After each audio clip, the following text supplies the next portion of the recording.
we start, Alba? Yes, we can. Okay, call to order. Roll call, please. Councilmember Yaffe. Here. Councilmember Tricoche. Here. Councilmember Salver. Here. Isaac. Councilmember Reed. Here. Here. Councilmember Leonard. Here. And Vice Mayor Fuller. He just joined. Josh, you have to unmute yourself. Okay, yeah, now she let me in. Okay. Okay, And Mayor Bruder. okay. We have a All quorum. right, let's do the pledge quickly because Isaac's on a time schedule. I pledge allegiance to the flag of the United States of America and to the republic for which it stands, nation under God, indivisible, with liberty and justice for all. Okay, let's start with our special presentation. All right, Dave, take it away. And we also have Senator Pizzo. Yes, I had the opportunity, as always, our senator has always been incredible to us, and asked for him to be here today. If he wanted to share anything that is upcoming, although the elections are still up in the air. You know, he probably has a little grip on what to expect as we move forward. And then right after that, I can go ahead and review a couple of the grants and where we're at with them, as Maria had asked me to do over the last couple weeks. And then I'll end with just the normal have you all think about your wish list. Okay. Session. So Senator, it's a pleasure to always have you, and thank you for everything that you've done. Thank you for last year's efforts. And you know, we'll keep working together and moving forward. So everyone, Senator Jason Pizzo. Hi, everybody. Thanks for having me. I'll be brief, but of course, open to any questions, and please reach out to me if there's any issues. So as most of you know, I think we've spent about 190 days in Tallahassee, inclusive of session, and about 41 days home because of a lot of problems. The state did not put itself through the appropriate stress tests on a number of systems and operations and services, and they've sort of really shown their weakness and their shortcomings, to put it nicely. Obviously, this next week is going to be critical. I can tell you it's not officially announced yet, but our session and our committee weeks look like they're going to be sort of grouped together. They're going to start and commence sometime in January and go all the way through with committee through April, the beginning of May. We're not going to have the Novembers and the Decembers. We'll go up for a couple days. And Isaac probably knows this maybe better than anybody. We're not going to have the big groups coming up. That's okay. That's okay. We have you when you're down here too.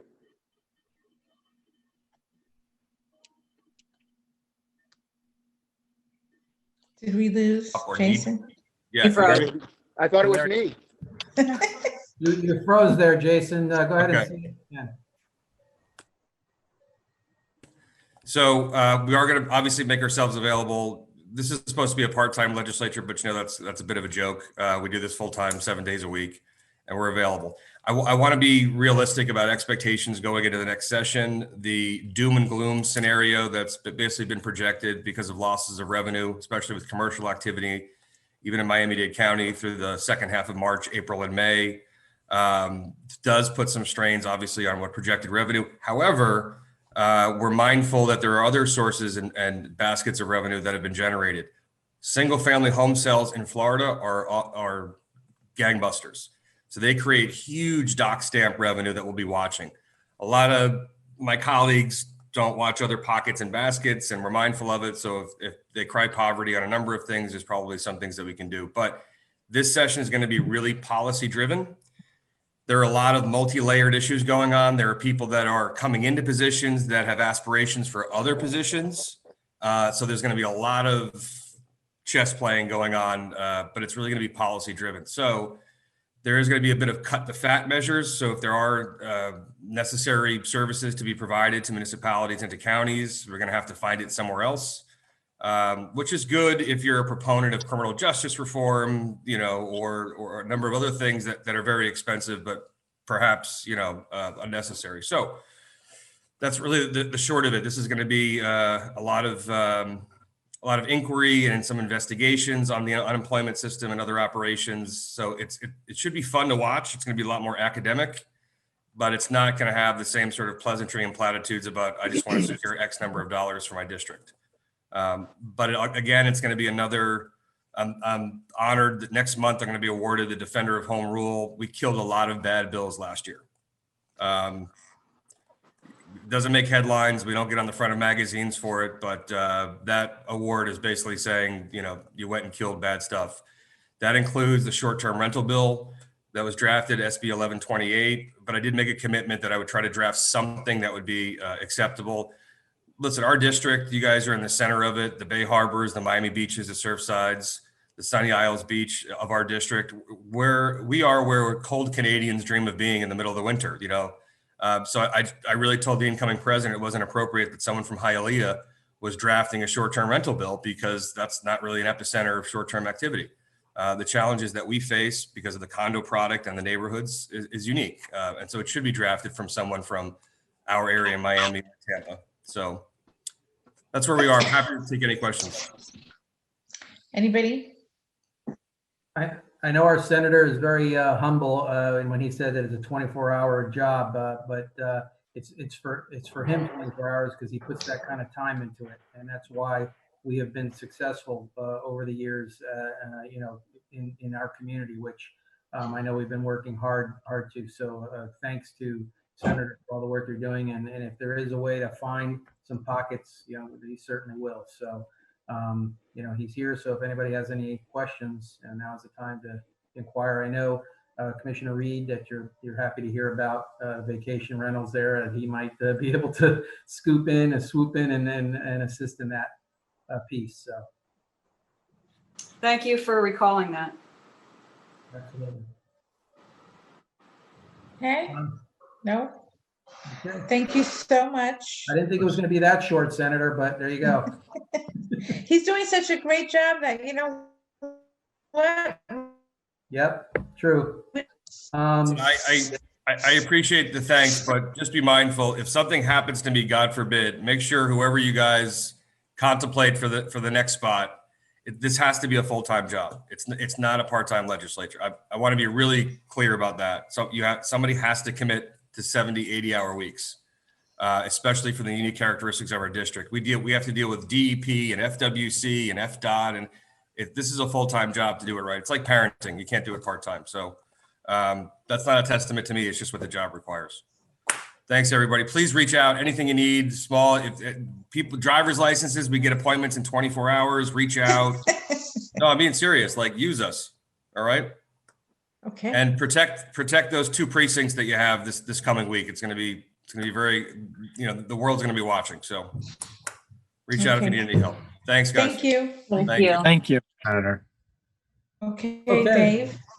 Yes. First of all, I do want to congratulate Maria. I don't know if it's a congratulations, but it's a great community to work for. I've been here a long time, and everyone on this Zoom call has been amazing, and I appreciate it. And I know in our conversations over the last couple of weeks, you've been very wonderful and inquisitive about a lot of the things. So I know you're looking to try to grasp on some of the things that we've been working on. You sent me a couple of things to give an update on. One of them was last year's our $250,000 that we had the grant for the sewer lateral. And I inquired, and my understanding is that the agreement with Bay Harbor for 250 was executed. So that's in place. And I believe that recently a new project manager was assigned, Anna Johnson. And I'll send you the updates on that so that you can go ahead and reach out for her. There is a project number, which is LPA 0005. I'll send all that to you, and you can go ahead and follow up and make sure that we're actually moving forward and that we don't have any other issues that need to be addressed. But my understanding is that the agreement was signed, so that's supposedly moving forward. And I know Siegel, you've probably been aware of that. So running. So we'll move forward with that, and I'll send you the information. As far as some of the other things that you had inquired about, which were, let me just get to it here. Hold on.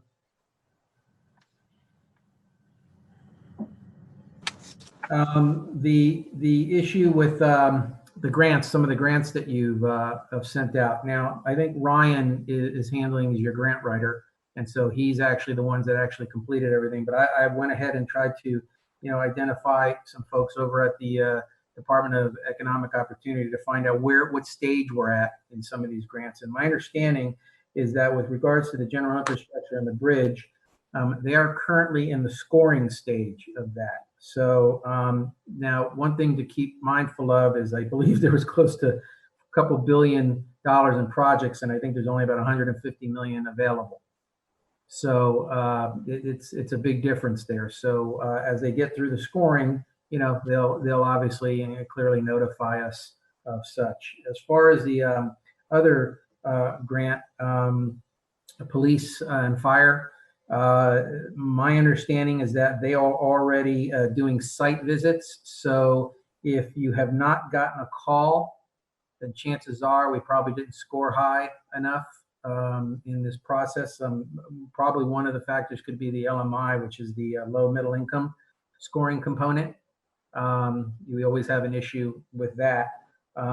So if you have not been called, I don't know if you have or have not, but if you have not, they are already in process of doing site visits. So that might not be a good sign on those, but we'll let Ryan, fill you in if he's heard anything outside of what I've heard. And then the other two grants, I am still waiting for an update, but I'm sure he's going to know the sea level impact and the tot lot grant. So I'll consult with him as well, and see if there's anything that I could help with there. Usually on the grants, it's a lot more difficult because it's basically a process, and then the determination of whether or not the funds are there will determine what ranking gets funded up to which ranking and which number. So so those are some of the issues, I think, Maria, that you asked for an update on. I do want to say that elections are around the corner, which means things will start kicking off. And so if all of you, as you know, we go through our process of wish list and what are some of the things that you all are looking at. Whenever you want, or however you want to have that discussion, if you want to discuss amongst yourselves, as you always do, a workshop, and then get it to Maria, I'll be happy to keep moving forward on any of the projects that are priority. As Senator said, policy is good too this year. So if there are some policy things that we've been wanting to work on, this might be the time, and working with also the Florida League of Cities as well. Okay, thank you. Anybody have any questions? No? David, thank you so much. Happy Thanksgiving, happy holidays, and we hope to see you soon, actually in person. Thank you. Will, Thanks. Thanks, David. Thanks, Bye, Dave. Looking forward to working with you all again. Thank you. Thank you, Dave. Thank you, Maria. Thank you. Thank you. Okay. Ladies and gentlemen, request withdrawals, deferments, and future agenda items. Anybody? I'd like to pull 3. Okay. Yeah, Any- I'd also like to pull 5, and on the next agenda, I'd like to discuss upgrading our LPRs to a digital program. Okay. Anybody else? Are you Ellie? commenting on the consent agenda as well? I'd like to pull 4. So we're going to pull 3, 4, and 5, correct, everybody? Okay. Anything else? Anybody want to add anything to the next agenda? Withdraw anything? Nope. Okay, so then let's move on to the town manager's report, please.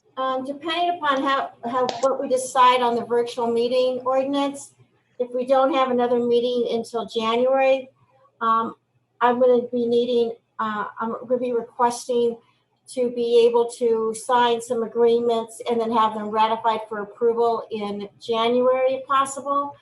They're time sensitive, But if you want, we can have that discussion after you decide what you're gonna do for the virtual meetings. The other thing I wanted to mention to you is the bridge update. We are working with them. I think we've got a lot of these issues worked out. So hopefully they can start working on the Waterway Bridge again soon. And we're asking them to take things down between 5 and 6 so that hopefully by rush hour, it's not so bad. And then put it back up at 9 o'clock. So it doesn't affect the school traffic in the morning, and hopefully it doesn't affect the rush hour traffic as much in the late afternoon. When we get to the other agenda item, there's there's 4 contracts I need to talk to you about.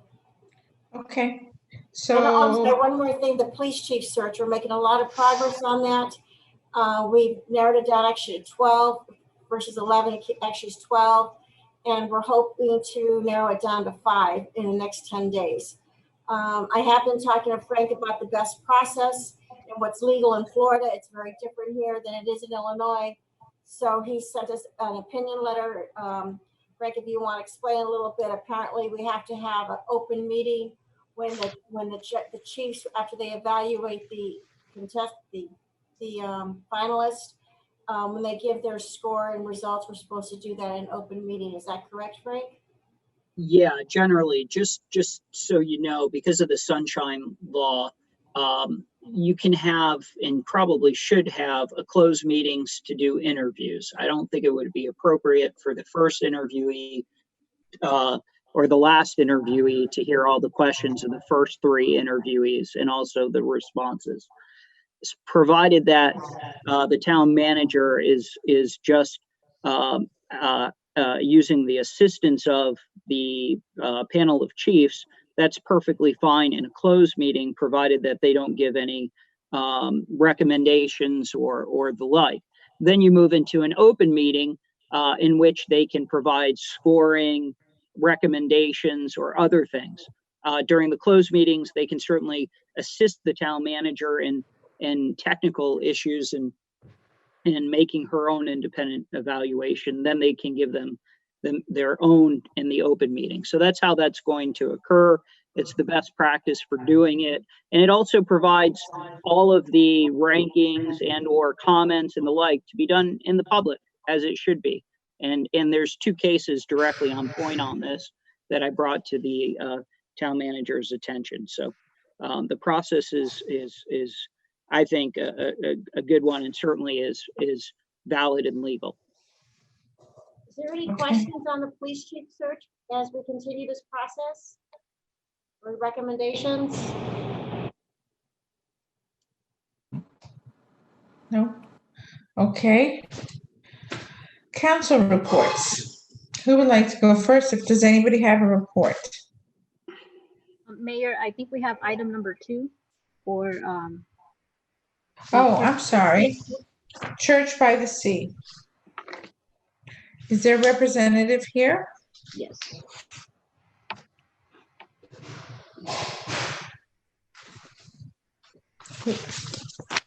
Amy, if you could unmute yourself.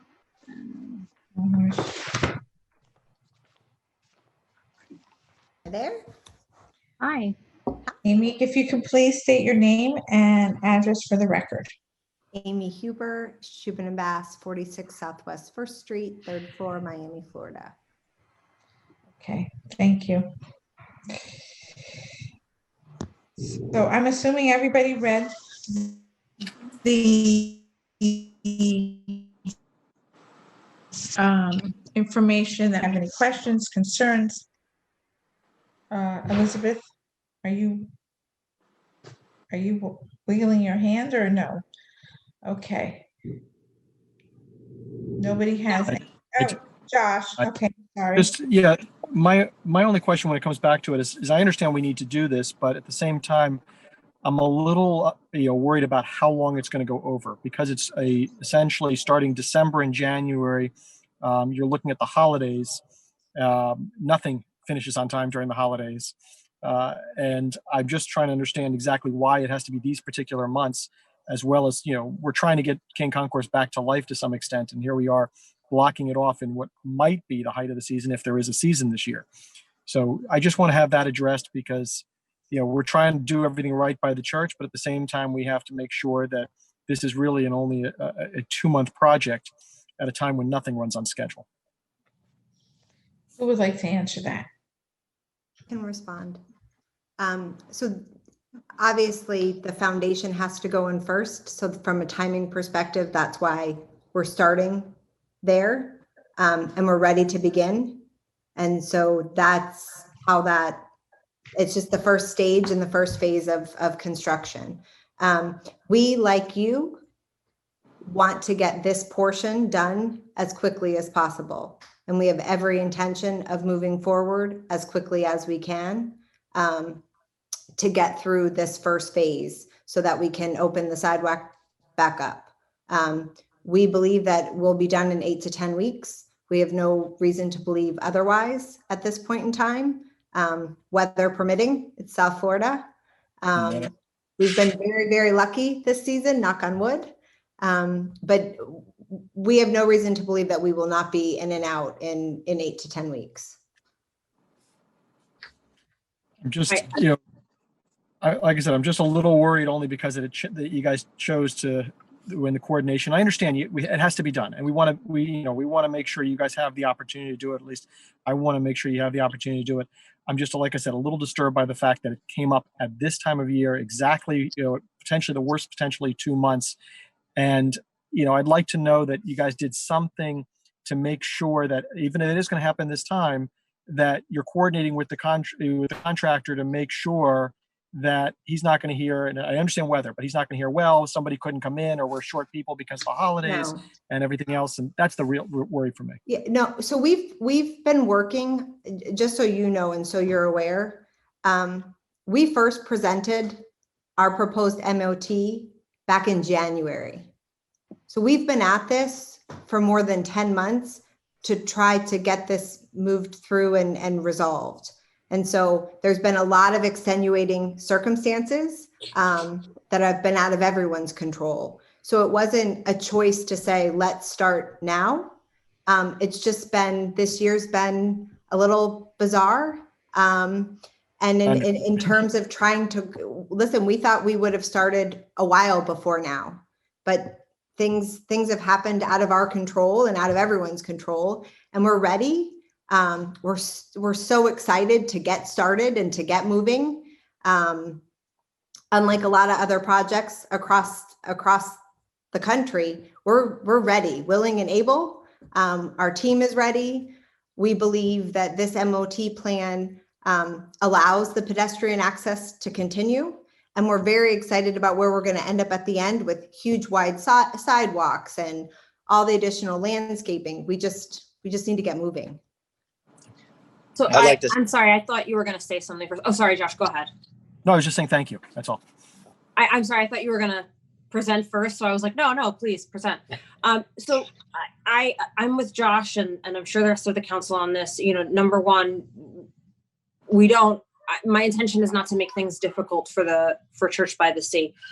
The height of my concern is, that particular piece of land is very strategically located in our town, right? So at that intersection, you have the kids coming from Surfside, right, across literally over to the school onto the 2 avenues that they actually make that turn, right? Then you have all of the traffic from Surfside that comes through. And so my largest concern at the end of the day is the families and the kids that we're going to have walking around there. So I'd like to make a request. I did read your plan. I would like to make a request that the Church by the Sea allocates and gets, additional police officers to come and to help, particularly during the times in the morning when the kids are going to school and in the afternoon when they're leaving.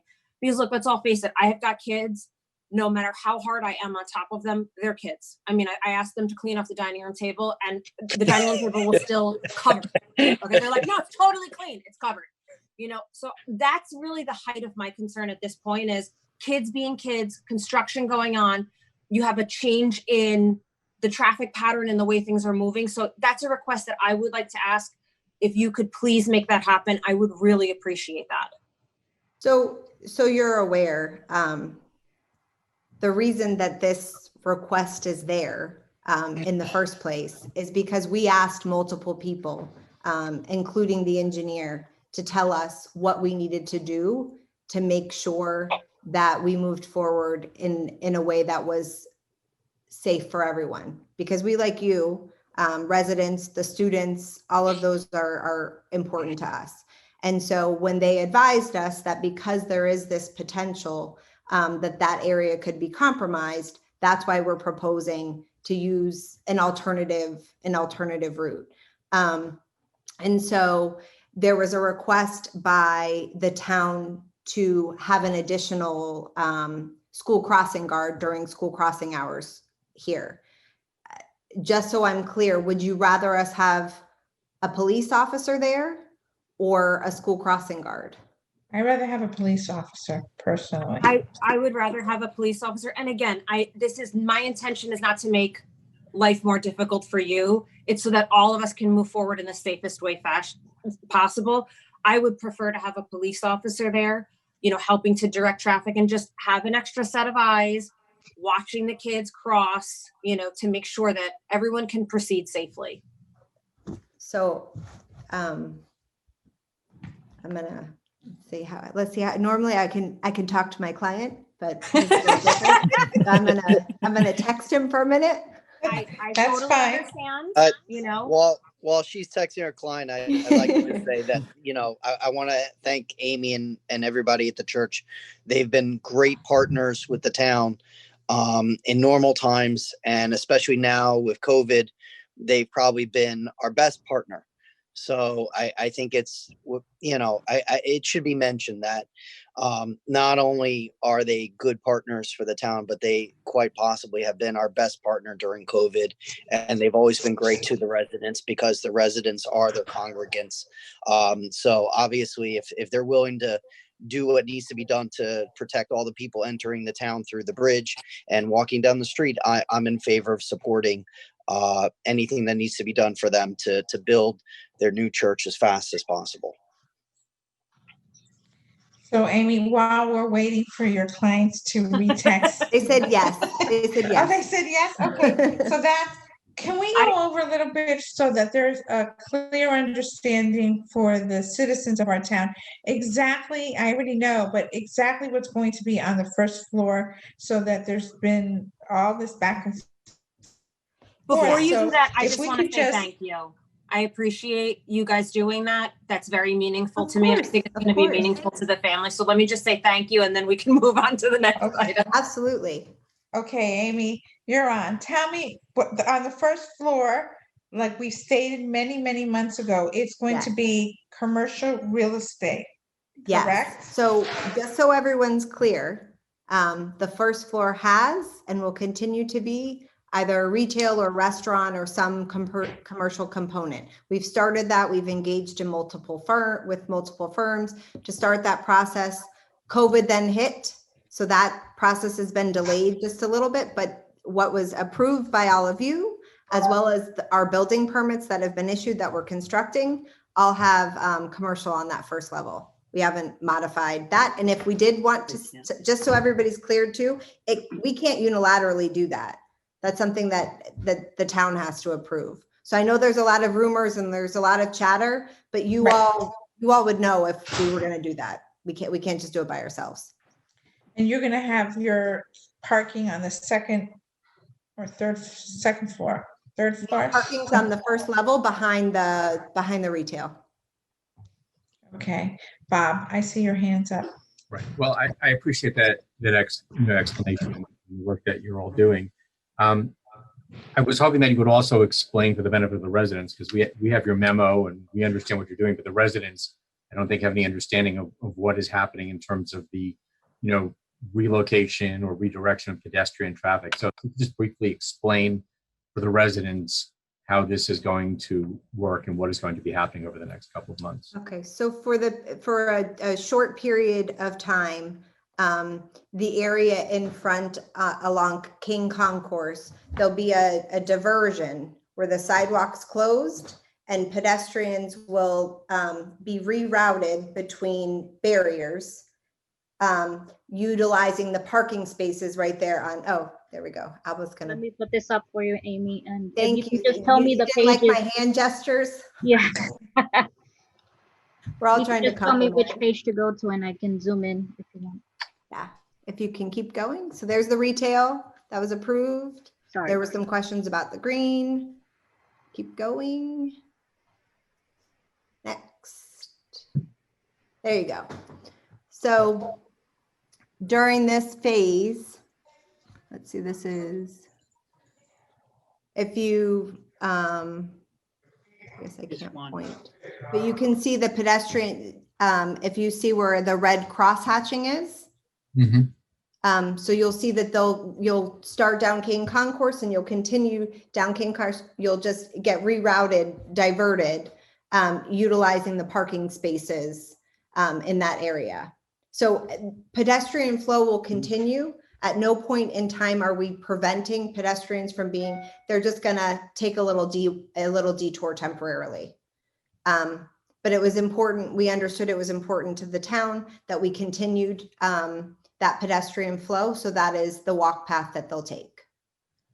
And then where we have the assist with afternoon crossing guard, that will now be an off-duty police officer. Thank you. Okay. Does anybody have any more questions from the council?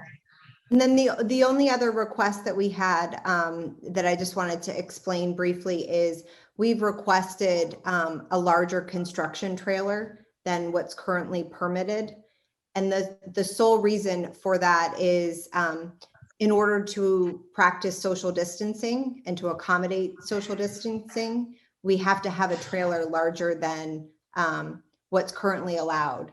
And so it's not something that we had previously contemplated. We know that it wasn't something your code had said a certain size, but unfortunately with COVID, in order to have the number of staff that we need, we can't minimize the staff for the project.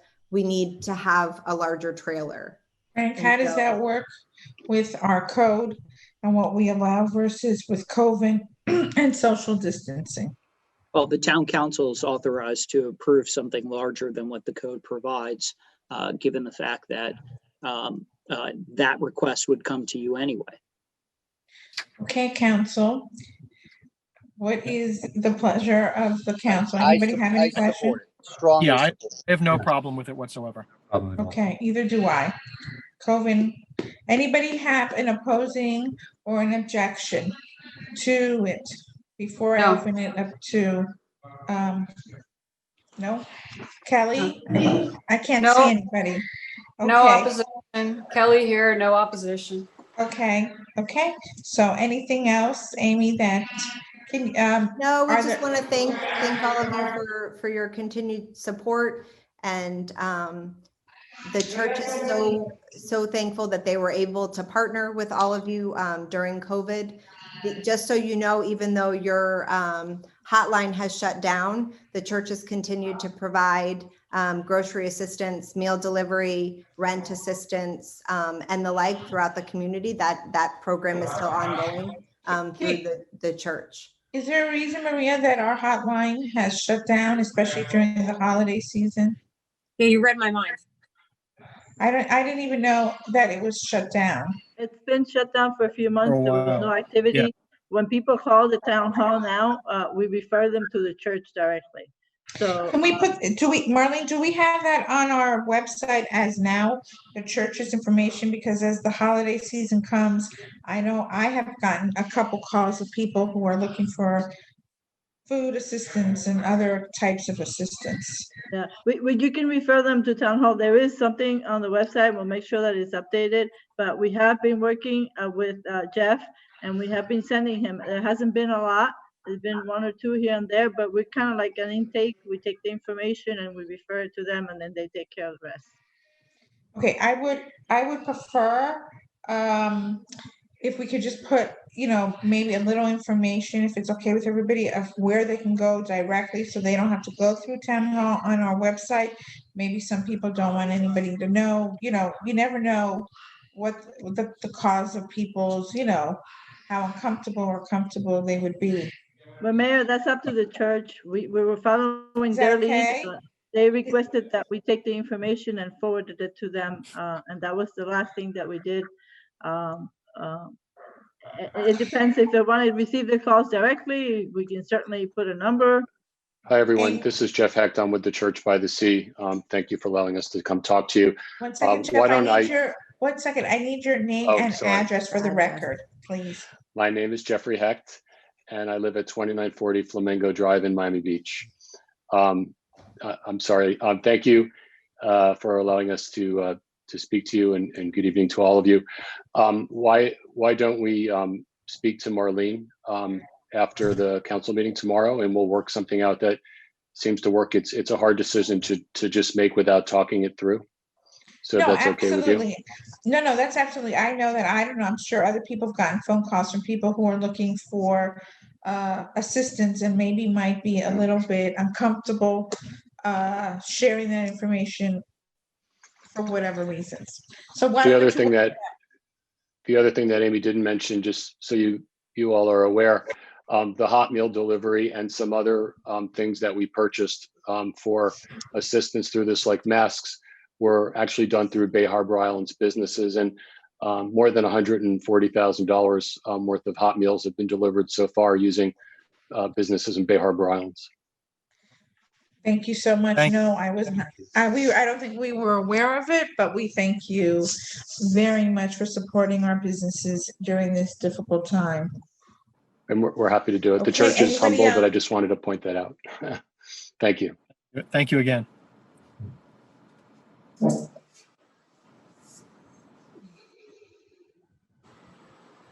That it? Daphne, did we lose you? I think we. I think we lost the mayor there. There's- Oh, no, there we there's- go. There we go.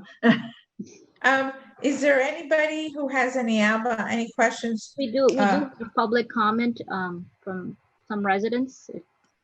That are specifically questions regarding the church. Yeah, give me just. Okay. Ms. Kennedy, if you could please state your name and address. Yes, thank you, Alba. My name is Kathleen Kennedy. I'm at 9180 West Bay Harbor Drive.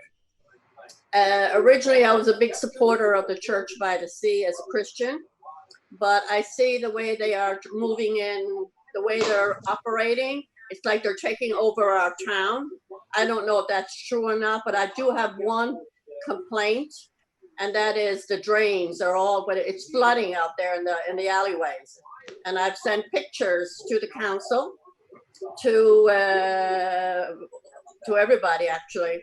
And when the cement gets hard, it floods out there. And I have pictures and video, and maybe if I can get a contact from somebody at Church by the Sea to show them what's going on in the back alleys where business people cannot walk into their businesses because it's flooded out there because of the cement getting hard. And when it rains and you have the what do you call that, tides, what do you call it? King tides. Thank you. King tides. King tides, thank you. It floods out there. And it's not fair to the business district that they can't get into their back window, park their cars, to have to take their shoes off. I have the video of it. So can that be addressed? And is there a contact that I can send video to you and show you? Can I jump in quickly on the flooding? So Mrs. Kennedy, and for anyone who's watching, Manager Lasday, sorry, it's Elizabeth. Manager Lasday and I have actually been speaking over the last few weeks about the flooding throughout the island, particularly the East Island. And one of the things that I mentioned to her was that I think the flooding on the East Island, I've lived on the same block for 10 years, is the worst I've ever seen it. She is working with staff to figure out what the root issue is, and is going to come back and speak with all of us about what the solution is. I know that we talked about the strategic plan and the pumps and potentially what larger issues are, because it's the entire East Island is really bad. It's the worst I've ever seen it. Yes. I also, Kathleen, want to let you know that we did talk to the construction company that is working for the Church by the Sea. And we were told that on Fridays afternoons, they're going to take There should be one gentleman there with a hose in his hand. off the silk. They're going to clean.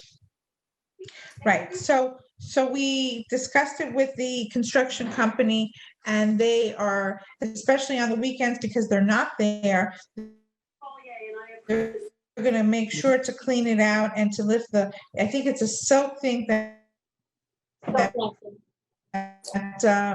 our building department wants all the debris. And then I want to thank the Church by the Sea for this hotline. Let's see how that goes. That I just found out about, because I think that's very good for the community, but none of us know about it. I mean, I know about a lot of things, but this is a new one. And I want to thank Church by the Sea for this hotline. And I'd like some more information about, so I can tell a lot of people that are out of work, you know, they've got kids where they can go and get fed. The renters, they can't afford their rent. So I think that's a really good thing coming from Church by the Sea, and I want to thank you.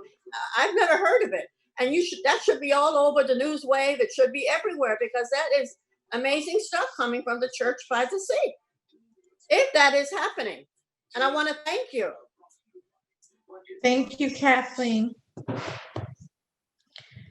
Okay. Mayor, can we clarify that since day one of COVID, that we had a major advertising campaign, an awareness campaign to let everyone know? Didn't we send letters to all the buildings? Yes. Madam Clerk, can you respond to that? Well, yeah, it was on the website. We've had at the beginning a lot of participants. We work closely with the church. The church has been doing this from the beginning. They've been using our restaurants to do the meal deliveries. So it's been and it's been advertised. It's been on the just people don't. It's weaned down quite a bit, and people haven't been contacting us. But as the mayor said, as the holidays get closer and people, are still out of work, there might be a resurgence of that. So we'll make an effort to put it back out again to let people know. Right. Thank you. We did a direct mailer too. Every single resident in the town got a direct mail about that. I also think for the newsletter, we should add it in again, so that they're aware that if they need assistance during the holidays, that not only that, but whatever assistance they're going to need and whatever numbers we have, we should be putting that in our newsletter for everybody to be able to have that as a reference.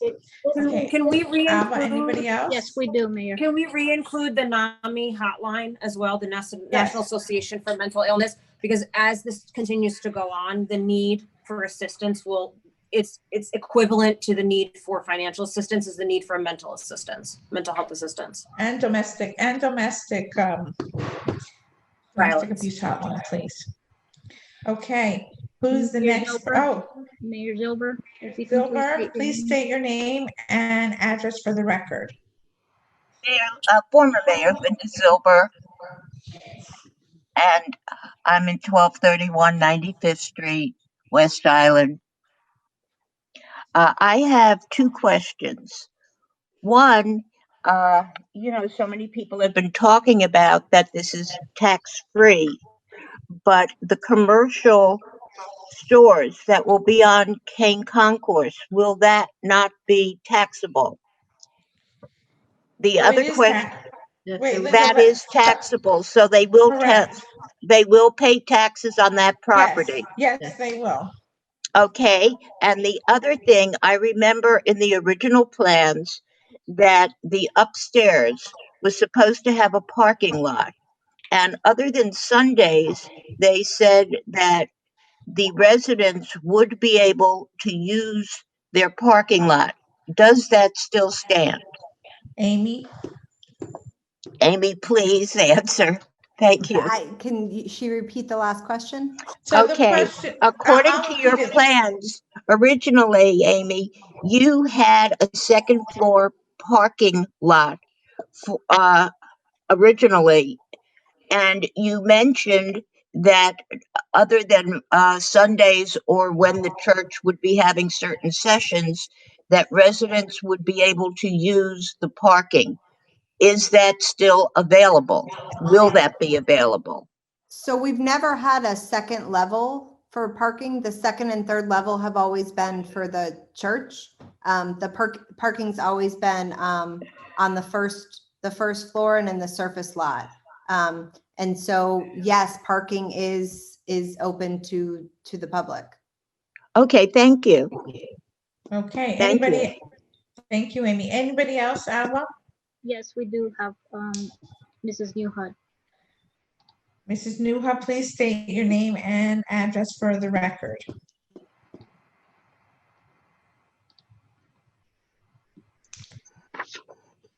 Miss Newhart. Prince Newhart. I'm finally able to speak to you, Amy Huber. We go back a long way when you were upstairs personally with the town planner and the DRC committee. And this was after my plans, which I have a few buildings next to the church that affect my properties tremendously. And Amy, that's why I was there. And I reported you to ethics because I felt there was a conflict of interest of you working directly with the town manager, the town planner and DRC. Okay, and you had stated a couple of things that I hate to say are dishonest. One is you told us you were not the lobbyist for this particular project, which in the end you were. The other thing is you are also a lobbyist for Bal Harbour. The other thing that you had stated, and it's on the stationery that you sent to our town manager, is now that Church by the Sea is with the title of United Church of Christ. At that time, we were fighting with the BBS affiliation to Church by the Sea. And now, obviously, it's obvious that you are. And it's outrageous, these demands you are making on our small town, especially when you're a multi-million-dollar church and not paying voluntary taxes. But more importantly is this 1045 95th Street, which Church by the Sea also purchased. And that is Dr. DiPietro's office. It was a medical office. And now you have taken it over. It's a ground floor in the business district. If you look at Miami-Dade, you are not paying the taxes on that. And also, if you look at 1000, King Concourse, you're not paying the taxes on that either. And I have to say, and I think it was very disrespectful of you and your church to go and put parking, removing of parking on your parking lot and put the FP&L, these giant, whatever they are, transmissions, whatever they are. You took 2 parking spaces for that when the town was nice enough to give you 100 parking spaces for your ancillary usages without even getting an approval. Like we have so much parking in our town. Ms. Newhart, you need to ask your questions, please. Okay, well, the questions I have is that on this particular project, it specifically states when you did your demolition that you were also going to remove the existing, the driveway there, the parking lot. That parking lot should have been removed. Okay. The other thing is you removed a total canopy approved removal of 1,900 feet of our trees. These are things, and also you are encroaching on our easements, on our right-of-ways, on our streets. We even caught you painting on the town alley where it's a 20-foot. And I have it here that it even states that you're going to remove the alley. It says here 20-foot alley to be vacated. We're not discussing that. I'm going to close it off to trucks and delivery trucks, which we have a sign that specifically states where you painted the parking spaces that you were going to take it over. We have codes and regulations in this town and town residents that have businesses here. And I think it's very unfair unless you pay voluntary taxes to our town and our town residents to do this to our town. You are going to Okay. bankrupt our town. Miss Newhart, you need to ask No, a she question. she has her 2 minutes, and after that, doesn't even have to answer. Okay, well, Miss Newhart, you're too. I just feel that this whole thing is dishonest to the town residents of this town. And Miss Huber, I think you should clarify exactly what you really do represent. Thank you. Okay, thank you. Okay, anybody else, Alba? No. Unless Amy No wants to public answer. comment. You don't have to. So, Ms. Newhat has chosen to personally attack me for years. I'm just going to let it go. But I do think that it's important so that everyone's aware. We will pay taxes on the commercial portion. We don't pay taxes for the church. That's correct. But we provide far more than taxes just since March alone. So everyone knows where we're at. We've spent more than $350,000 of church money on food delivery, rent assistance, meal delivery. The school needed desks and computers. It's not something that you hear us talk about, and that's why many of you didn't know. We do it. That's part of being part of this community. So to have someone say that we're dishonest, we're disingenuous, we take is extremely disheartening.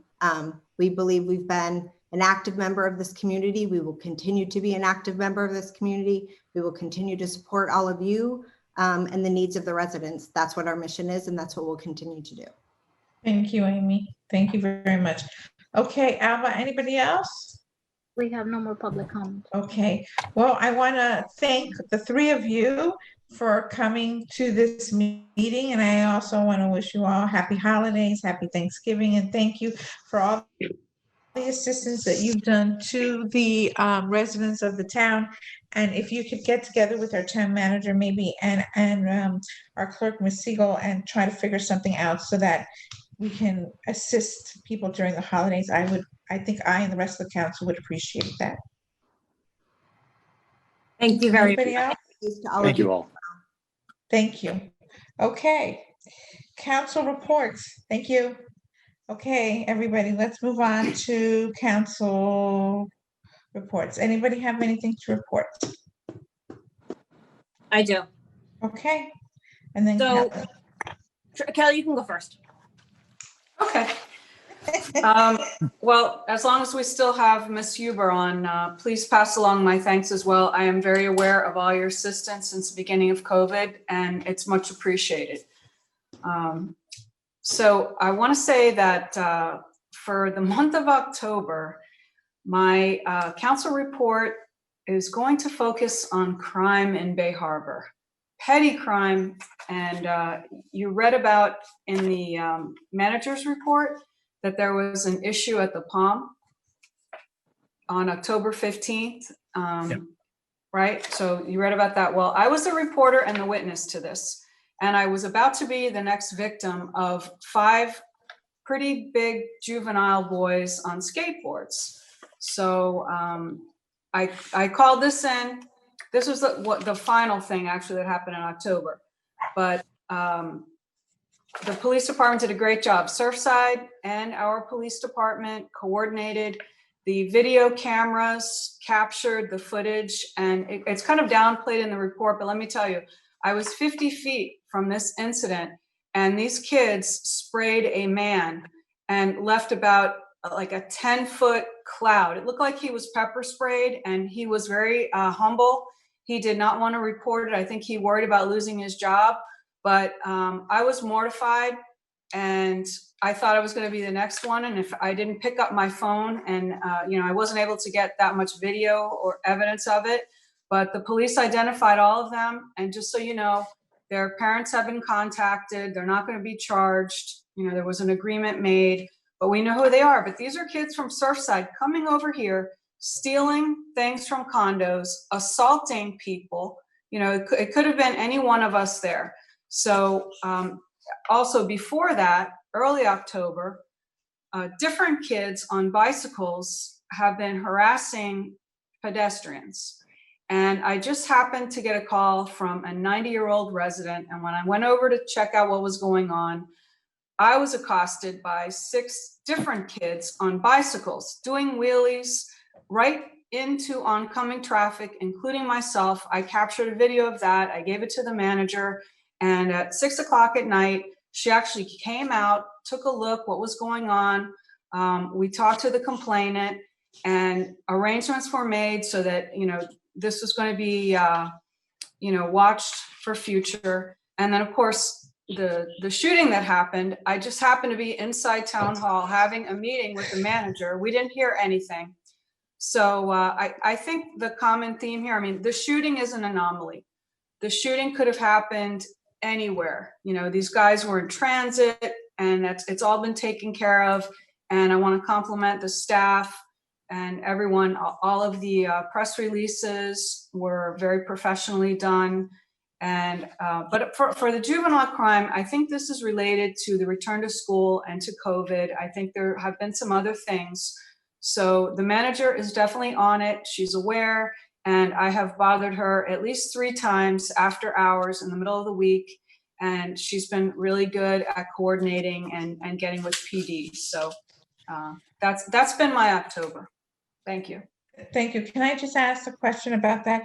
How come we don't have any more police officers on bicycles? We used to have, you know, the bicycle where they were much more up close. I understand that there's a misconception out there that we want everybody on the West Island, but that's not true. That has not. I could check and follow up for you. Been true. We want them all over the island. And it's like to know why we don't have any more bicycle patrol, because that they used to be able to go, you know, much closer, and it was much more, I think, a better assistance than we've had in the past. Bob, I see your hand up. I just want to say, Mayor, I agree with you, and I think I've raised that question before. I think that the town even recently got a new bicycle.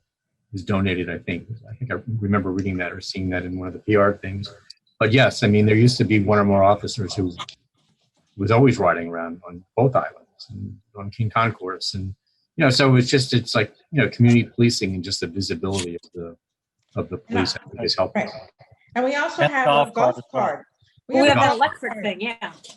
And we don't, you know, we're not seeing that. We're not seeing, and I think Kelly's correct. We have all these kids, you know, going around, and if we had the bicycles and if we had the golf cart out, you know, and it was more visible, that I think it would, I don't know, deter some of the kids from doing that. And I want to thank Kelly also for making that phone call and staying calm during.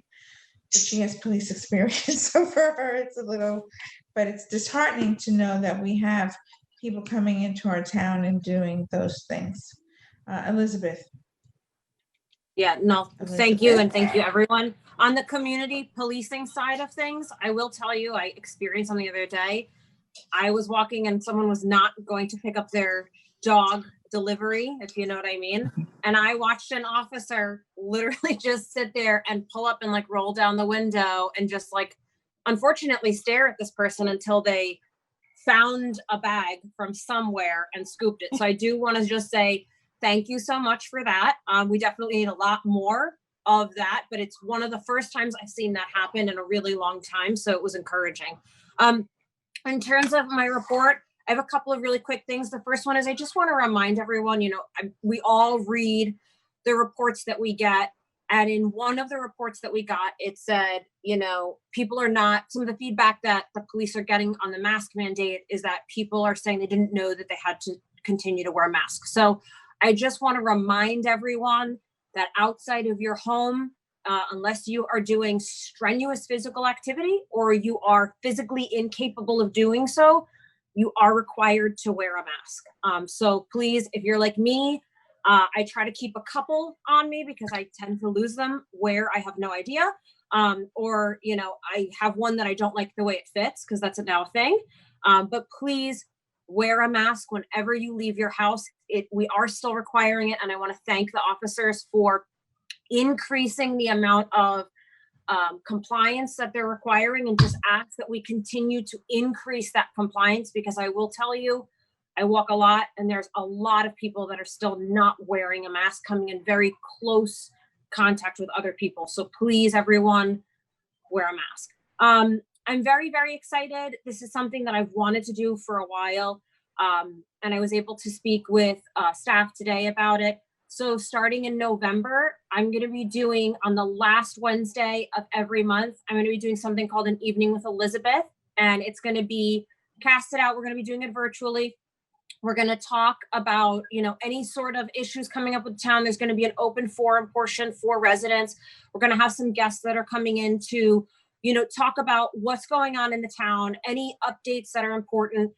I get a lot of phone calls, I get a lot of text messages and emails, and there tend to be some like recurrent themes. And so we'll be blasting that out, but please, if you have anything that you want us to discuss during that, that's great. It'll be the last Wednesday evening at 7:00 of every month. And we're going to start in November. So I'm very, very excited about that. And I'm hopeful that, in being able to continue to push information out to the town and give residents additional forums that they can reach out and speak, we'll be able to serve them better. And then I just wanted to say to everyone, have a happy and safe holiday season. Happy Thanksgiving, happy Hanukkah, Merry Christmas, Happy New Year, the whole 9 yards. Please be safe and wear a mask. Thanks. I just want to say one thing about the parks. I've gotten a lot of complaints about the parks and the cleanliness of the parks. And I wanted to know, A, if we still have an attendant there, and are we having support at the parks? And we need to do better. And the one with the bathroom, we need to do a better job. We just hired a couple people for maintenance for the parks. We were struggling. We didn't have staffing. We finally got them on board, and Public Works has been trying to help in the interim, but we finally have some people we just hired. So hopefully within the week, you should see a noticeable improvement. Okay. Bob. Oh, okay. Anybody else? Regarding the parks, I think I mentioned to Maria, or maybe not, a couple of complaints about, people in the parks after dark. I mean, they're supposed to close at sundown. So I think, our officers just need to drive by as sundown is approaching and make sure people leave the parks. And also a report of people bringing their dogs into the tot lot. So we just need to look at that as well. Can I ask a question about that? We approved lights for the parks. Do we know where we're at in getting those lights put in? I'll have to check. I'm sorry. No. And I apologize. That wasn't on my list, but when Bob brought it up, I thought of that. Okay. All right. So let's do our. Well, I haven't said anything yet. Oh, I didn't know you wanted to start. Just a few people. You were so quiet. I know, which is not me. He's on a beach, that's why. Yeah, I know. A few things. One is, thank you very much to the manager for the improvements to the 92nd Street Park. The new benches, everyone loves them. The water fountain that's been broken for years magically works now, which everyone appreciates, including the dogs. I wasn't going to mention it because I didn't think it was that important, but what Kelly mentioned, I've noticed over the last month and a half, there have been a lot of kids roaming around.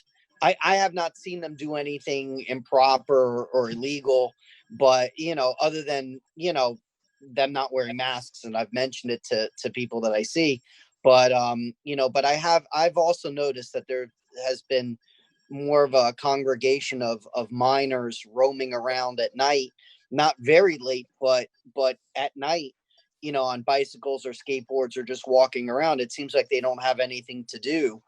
And, and obviously with COVID, we're limited as to what services we can provide to people, but it's very disheartening that it's gotten to the point where they're doing things, where they're hurting people. I mean, that's really that we need to make sure that we crack down on that. That's 100% unacceptable. And if we need to be harsher on people at night, you know, we can't have people being assaulted on the street at night. You know, that's not, you know, I mean, and it doesn't really matter where they come from. You know, that's not acceptable ever. So we need to make sure that if, especially if it's the same juveniles or the same individuals, we need to make sure that doesn't occur again. So other than that, happy holidays, happy Thanksgiving. I guess we're not gonna we probably won't have another meeting until next year. It's a possibility. So, you know, happy Hanukkah, Merry Christmas, Kwanzaa, Festivus, whatever. But thanks. Okay. And Mayor, let's one go. more. Mayor, one more. Yes. I forgot to mention this earlier. I've had a number of reports from residents about cars speeding, you know, racing around some of the residential streets. I've heard a number of reports of that, and I just, you know, particularly in the evenings. And so I would just like our officers to be just a little bit, you know, just be cognizant of that, and just as they're driving around to make sure that that is not recurring. And also, I wish, since we won't be meeting again most likely until January, I wish everybody a very happy and pleasant holiday season. I'll follow up with them. Okay, and also just remember, school is out. Kids will be, you know, playing and around town. So when you're driving to work and from work, please be extra careful. Okay. Let's go to our consent agenda. We're going to go in We order. have public, Oh, I'm sorry.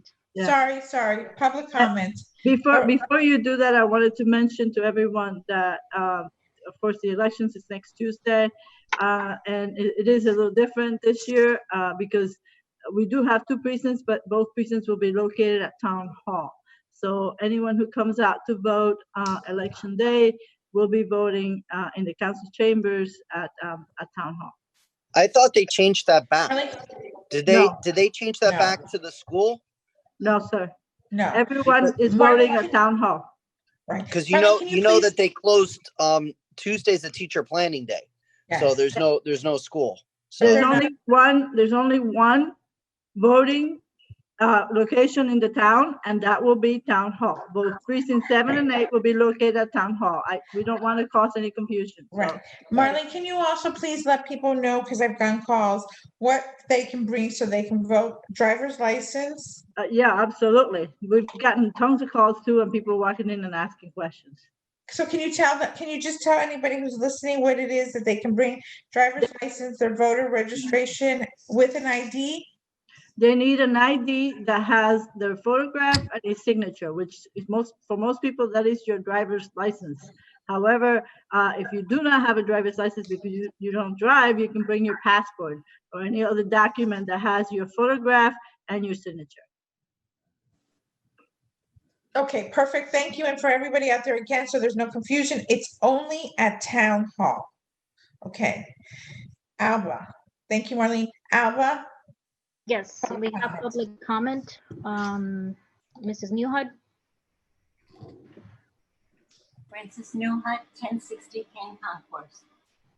When our previous town attorney Sherman, for 43 years, was allegedly turned in by our previous town manager JC, and with town residents still not hearing the results with the ongoing FBI investigation for $4.175 million, most of it, and I quote, from Bay Harbor Island real estate projects, allegedly including the Church by the Sea and 1177 King Concourse projects. The Sherman and Simone PA was eventually changed to Sherman and Sherman PA, with Assistant Attorney Simone being paid allegedly out of their account, and where there may have been possible wrongdoing by the previous town attorney, withholding pertinent information on the following paper trail account statements that should have been brought to the attention of the state attorney's office for investigation. Why isn't our town investigating all of our previous town attorney dealings? Is something being hidden? Okay, Church on 6/20/2006, Church by the Sea, there was a citation, and that was C12-2005-2787.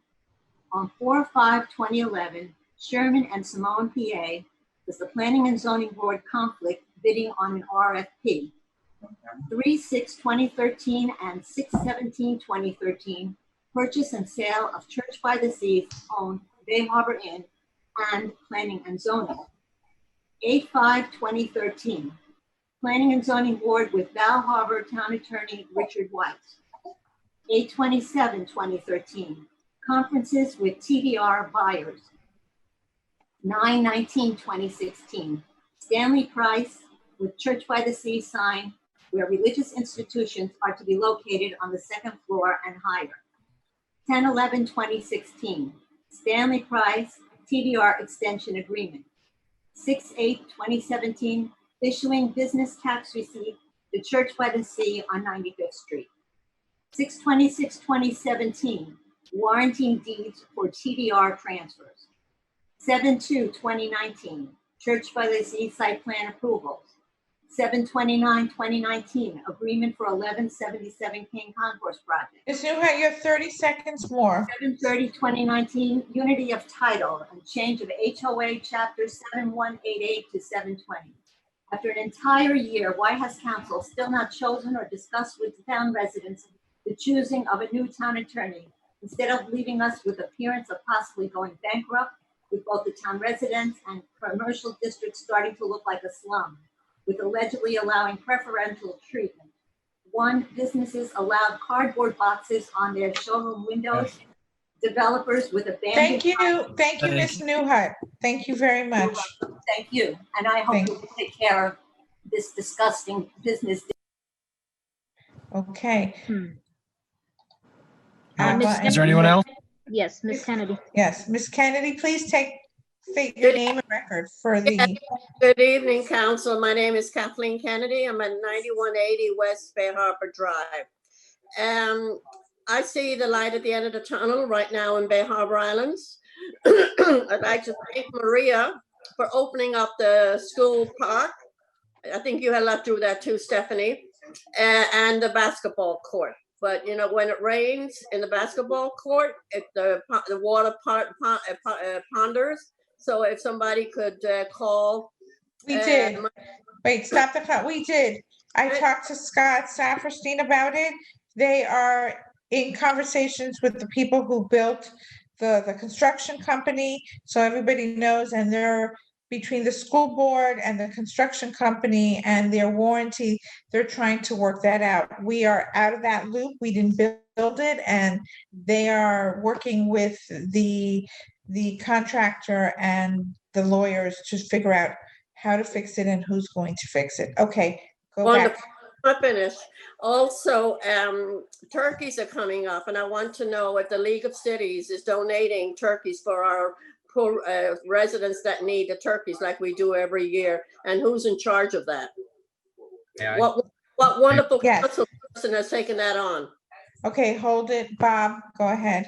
Ms. Kennedy, I'm the town's representative on the Miami-Dade League of Cities, and I know that Jordan and Isaac, as former presidents, have also in the past received the turkey tickets on an annual basis. Generally, the league sends them out to us, and we distribute them. But I have not heard from the league recently, and so I will about the turkey tickets. So I will inquire of the league and find out if they're doing it this year. I'm not sure because of COVID whether they're doing it, but I will find out and let the manager and the clerk know.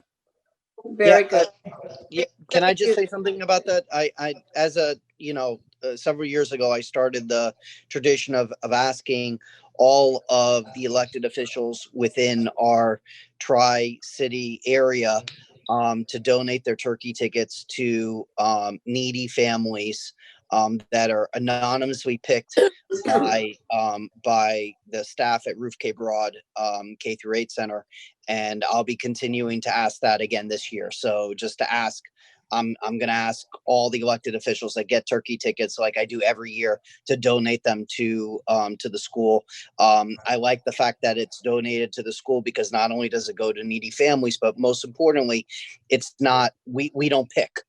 They're not the people that like me or versus people who don't like me. I think it's best that it's, it just goes to the neediest people. And obviously this year being probably more important than any other year, they'll probably have more people that need it than tickets that are available.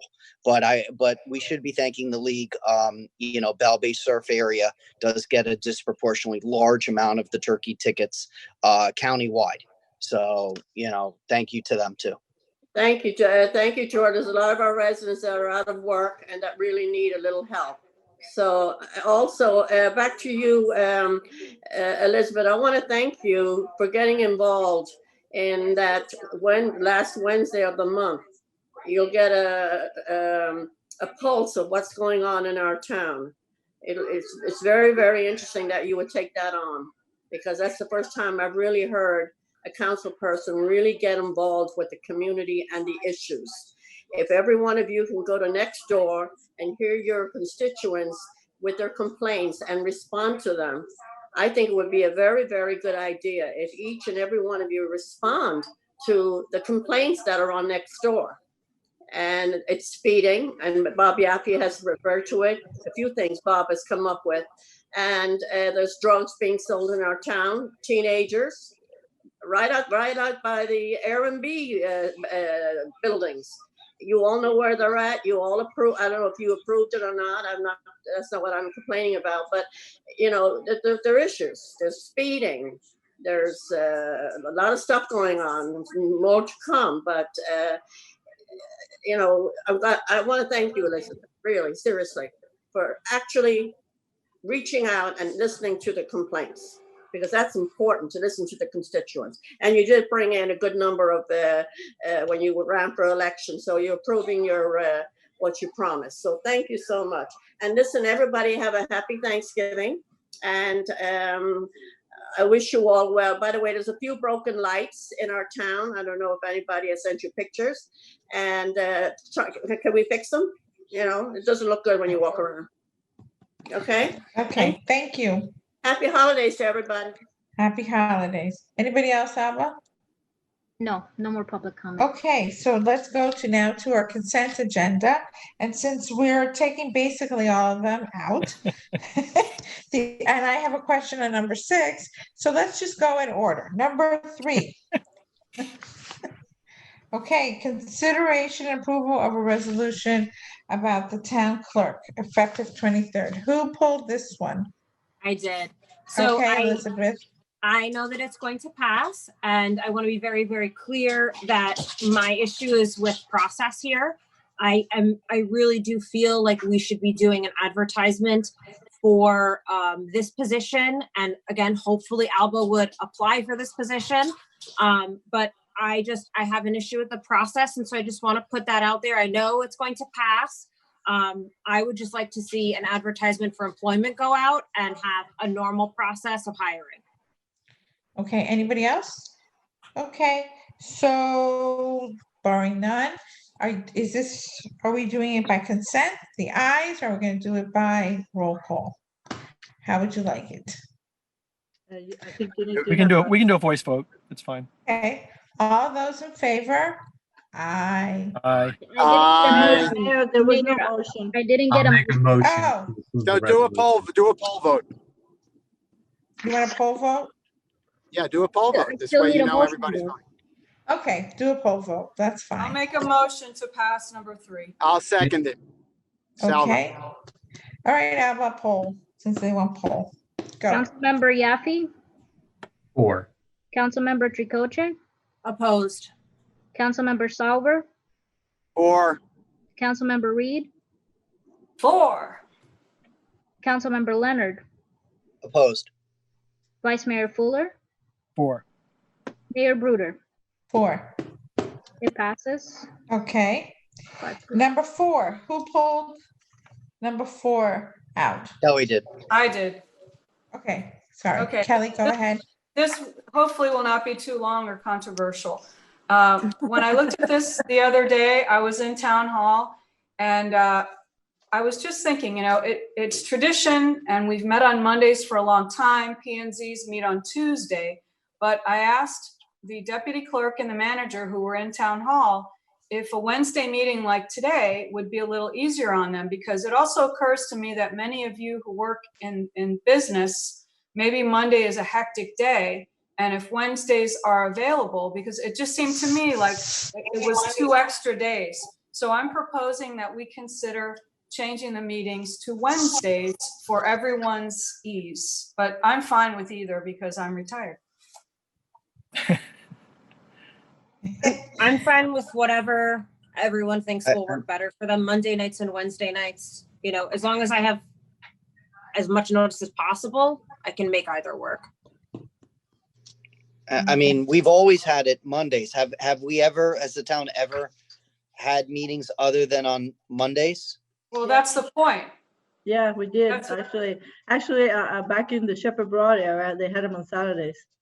Oh, no, that wouldn't work. Isaac would appreciate that. It's true. Monday night. Okay, I didn't see that coming. It's only on Shabbat. I'll move that. It was I'll move Saturday that. mornings. It was Saturday It's only on mornings. Shabbat. Yeah. Yeah, only on Sorry, Shabbat. Isaac.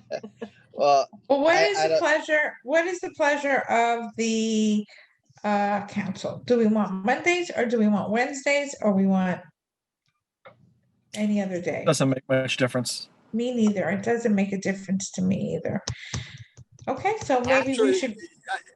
Yeah, let me just say that I think, Mondays, like right after the weekend and all that kind of stuff, I agree with Kelly that Wednesday, I think, would be a little bit more chill. It'll be a little bit easier. We're going to go back to 7:00, like normal time. So, I mean, Okay, so let's. we could try it. Nothing's written in Let's stone. try it. If it doesn't work out, then if we see that it's not working out well, we can go back to Monday. Does anybody have a problem with that? we just need to check now the Wednesdays to see if it conflicts with any holidays. Okay, so let's do we'll that. bring it back. We'll bring it back, a new schedule Okay. on Wednesdays, and if we have an issue with the holiday, we might have to adjust it to a Tuesday. That's fine. But we'll. Right. We'll check. The time is 7:00 or 6:00? No, 7. 7. Okay, thank you, Kelly. Okay, number 5. Yeah, I Who pulled that. pulled? I pulled it. Jordan. Yeah, I reviewed the item and I also reviewed the agreement that was set from Miami Beach, and they look identical. I do have an issue. Well, really, to be honest, I do have an issue with the fact that we weren't reimbursed for last year, and I'm looking at this agreement, and it seems like this was just done with all the municipalities within the last couple months. So this wasn't something that we missed by a year.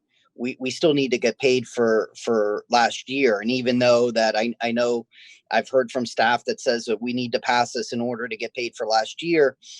I'm sorry, but that's hogwash. We should have gotten paid for it after the end of last year's school year. So, it's nice that they have a new amendment to the agreement, but we still need to get paid for last year. And I'm more concerned with the fact that the staff didn't know that they owed us money and there was no communication whatsoever. And it kind of just haphazardly, randomly got figured out that they just didn't pay us for an entire year of services. So that's one concern. The other concern that I mentioned to the clerk's office was that there's a statement in relationship to a policy decision. And let me just say that in the 10 years I've been on the council and probably the 20 years that I've been involved in politics in Bay Harbor, I've never seen an agenda item that's been underlined in bold related to a decision of a policy item. So this is a very unique thing, and it's concerning to me. I hope that when the new clerk comes in, that this isn't something that becomes a pattern. One of the things I mentioned to the manager was, in a comparison, was, when we had the agenda item years ago related to the actual bridge, and we were told that the bridge was structurally, deficient, and if we didn't approve this item, the bridge could literally, eventually break and, people could be, killed. I mean, that's about as serious as it gets for Bay Harbor. That wasn't underlined or in bold. So I just want to make it clear that the clerk's office is to give transparent and open information, but it shouldn't be bolded and underlined unless if it's an emergency. And this seemed to be something that was more geared towards directing a policy. And that's not what the clerk's office is supposed to do. So I just mention it. I'll leave it at that, but I support the item. So I'll move it. Jordan, I'm going to say something because I take offense to that. I drafted personally the item. I was trying to make sure that you saw there was nothing political, anything about the item. I was trying to make sure that you saw that if you didn't approve it, we weren't going to get paid. And I have actually underlined agenda items in the past because I've been the one doing the agenda. Just when I want to call attention to something. I didn't know, I didn't attend last month's meeting. So when I reached back to the school board to say, why haven't we gotten paid? That's when they said, well, you didn't approve the agreement. So, and it covers last year and it covers the current school year. But I also want to remind everyone there wasn't much school going on at the beginning of the year. So there wasn't a lot of communication between us and the school board. Most of them weren't even there. They were working from home, and so were we. So I just wanted to clarify that there was nothing meant to point anything out politically or any other way. And I don't know why you think that, but it was just to point out the fact that we need to have this approved in order for us to get paid. I was told what we needed was the approved MOU and an invoice, and that's what we're doing. Well, Thank you, also, Marlene. Jordan? and by the way, just so you know, I checked with staff that we did, that Officer Brilliant did meet the qualifications in regards to what they're now requiring us to have in regards to his I guess the classes that he has to take. So that was my other concern, to make sure that he actually met the qualifications, because you don't want to approve something and then find out, oh, he didn't take the class, so we don't get paid. So but the police department and the manager confirmed that he qualifies, so we should get our full reimbursement. So that's good. So my only concern with all this is not that, the agreement or anything else. The fact of the matter is, and this is before Marlene, is that, so Marlene really is out of this loop because she wasn't the manager at the time, is that how did we not get paid? How did we allow $75,000 to basically slip through our hands during the process? And again, that's not on Marlene, that's on, I consider it, I guess, the accounting and the old town manager of how it is that they've allowed that to happen. And if Jordan and Marlene had not brought this to our attention, we'd still be not getting paid $75,000, which is a lot of money that we do need. So, Maria, I don't know, I know that Kelly had put in place a lot of safeguards for transparency and our ability to know. So I don't know how this happened, but it makes me very uncomfortable, because what else have we not gotten paid for that we should have gotten paid for? I'll be checking the budget reports pretty carefully to make sure we're in line with our expenses and that we're obtaining our revenues. That's how we make sure we're getting what we're supposed to get, is by reviewing the budget on a regular basis. Maria, it's Melissa. Can I say something? I'm not on camera just because I'm carrying a baby right now, but I do want to say that I did send out an invoice to both Surfside and Bell Harbor for their thirds. I can't remember when it was, but it was a while ago. I have to look in my old files. That was the first year.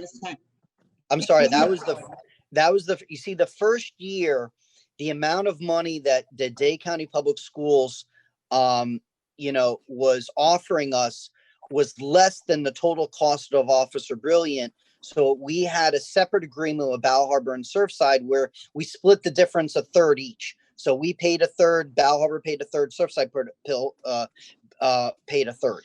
But the second and third year, they increased the amount they almost double. It's almost double. So the amount of money that they're offering on the table is more than enough to cover Officer Brilliant and everything that we need to cover that SRO for the whole year is more than enough to pay it. So there's no contribution from any of the cities. It's 100% from the school system. And the problem is the second year, we just didn't get paid. And every other city got paid. You know, it's not like they didn't pay every city. It's just us. So there's a problem with us, because I'm sure if we would have billed them, I'm sure they would have paid. I mean, it's a $5 billion entity. I'm sure they're not trying to cheat us out of a, whatever the amount is. I don't think it's the school system. I think we just didn't do our job. And I have a real concern with that. I mean, I don't remember a time where we just didn't, we didn't follow up and didn't get paid. I mean, that's not common for us. Right. That is the concern. Okay, so who wants to move it? I moved it. I need a second, please. I'll second. Mayor, we do have public comment. Okay, please. Ms. Who do we Newhart. have? Ms. Newhart, please state your name and address. 1060 Kane Concourse. First, I'd like to start out with saying, because I know Jordan's going to mention the shooting in the school, and that's why we don't have our interlocal agreement anymore, and this and that. Well, it's been a while. We've had shootings in the town now, and we should eliminate your comment about not having our interlocal agreement anymore. We have children back at the school. We have the school using our parking lot, and so on. So to talk about this school board and the funding amount of $70,337, first of all, under security during non-school hours, the security of the outdoor facility shall be provided by the town at the town's expense. So if we should really be reimbursed, like you said, and I think that money should go to something for the children that Bay Harbor residents, at the school. The other thing I wanted to bring out with the interlocal agreement is that our town manager is the one, because it says here, the school administration shall meet with the joint use committee of the town manager prior to the start of each school year and to establish a calendar with them. I hope she is doing that since she's new. And the other thing is with the lighting requirements, we have some, these kids are playing in the dark over there in the basketball, and not in the basketball, in the field. And it says here that it is the sole cost and expense the school board agrees to install pedestrian lighting for the outdoor facilities as part of the contract. None of these things are being fulfilled. And I hope that the town manager, since she's the one who's going to be talking to the school board, will direct these questions as to why they're not following the interlocal agreement. Thank you. Thank you, Ms. Newhart. Thank you.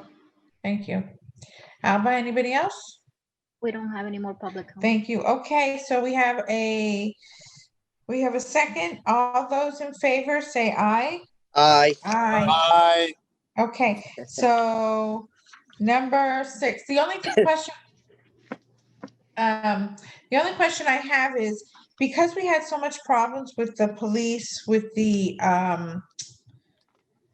cars and the leasing and everything else, and when they went out and when they went back, I was wondering if we could just consolidate and have one company or one department take care of all the cars, whether it's our Melissa or somebody, so that we don't have this. I find this to be very scattered, in my opinion. We have the police buying their cars and we don't really know, we didn't know how long they've had it, when they paid it, when they didn't pay it. And now we're having,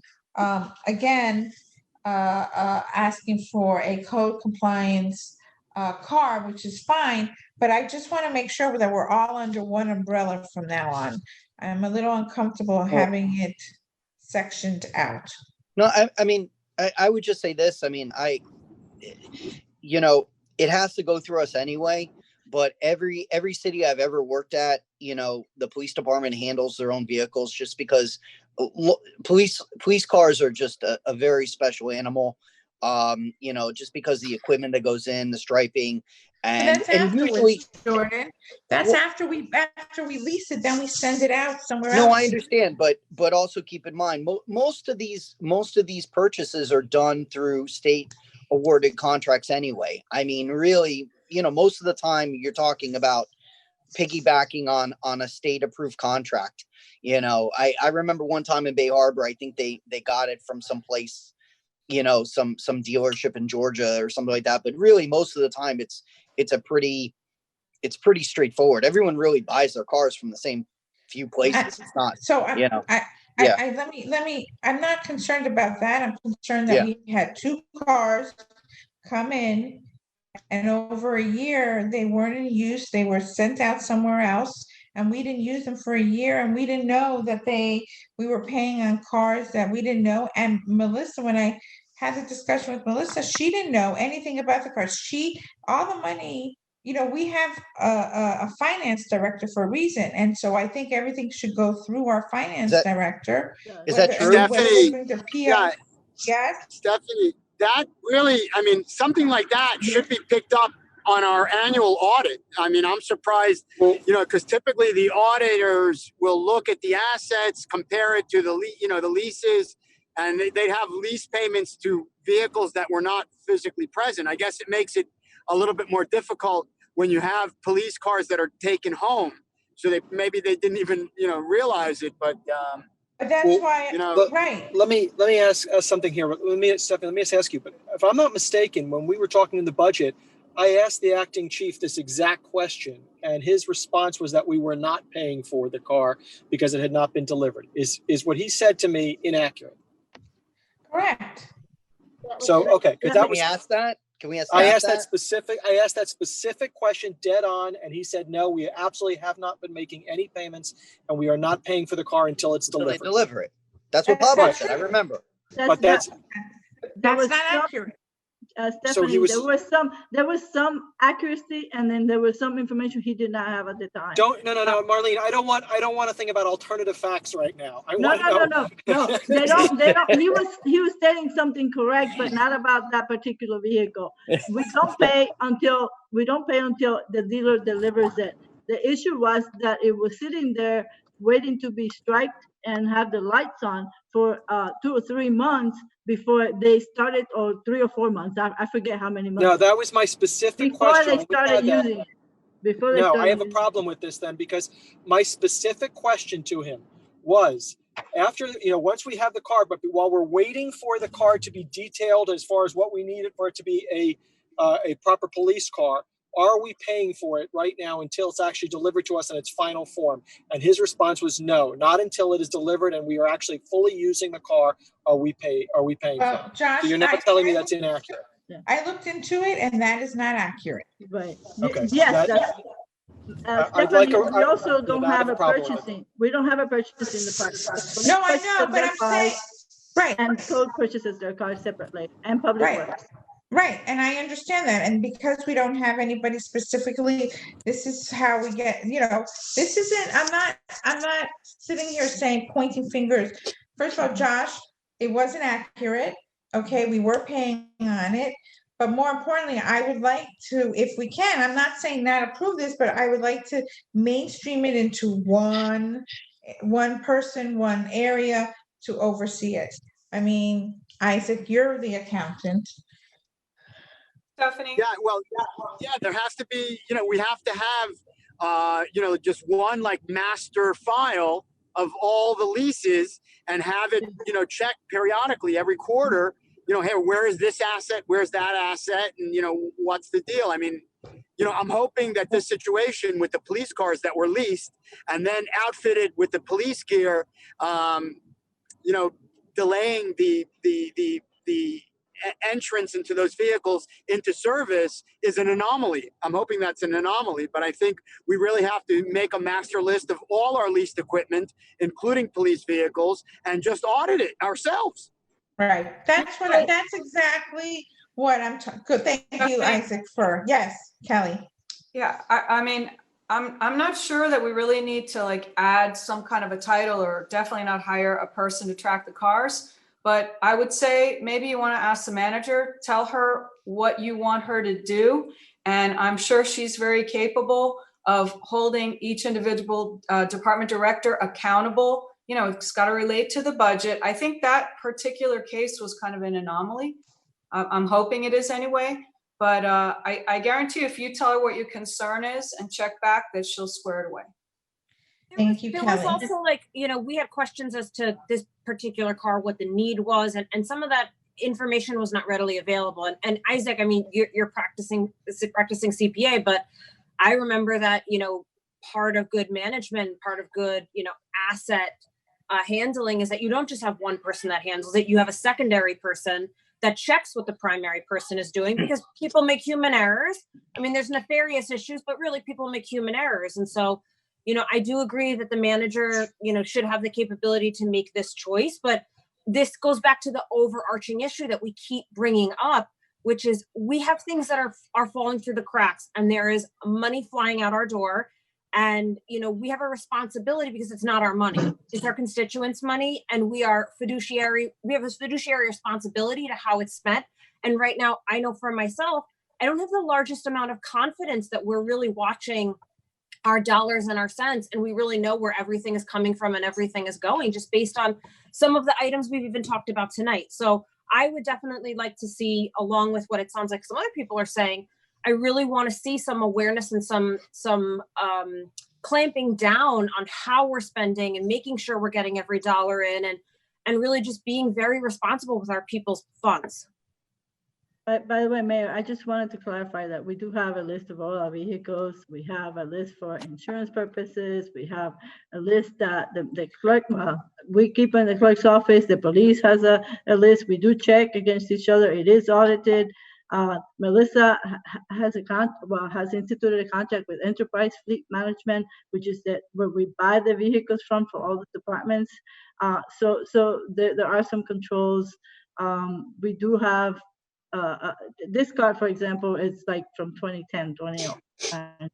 It needs to be replaced. We don't ask for vehicles unless they need to be replaced. No, I want to make it perfectly clear to you, Marlene, and anybody else. I'm not questioning the need of a car. I'm like, sort of like with Isaac, that I would just like there to be a check and a balance, because that way, if a car isn't coming back on time, how would you or Maria or anybody else know, or we know that that car hasn't come back because it's sitting there for 4 or 5 months waiting to get striped, and we're paying on a car that we don't use and all. So that's what this is about. This isn't, and of course, that's why I thought we should use one company, whether it's Enterprise or I don't know what the police do, but it just seems to me it's good business to do that.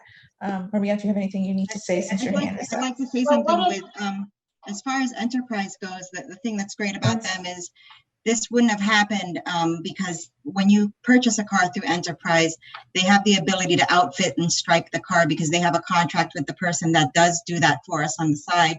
So when you buy it, you get it outfitted and striped, and then it's then delivered to us, the town, and placed in service, at which point then we are billed.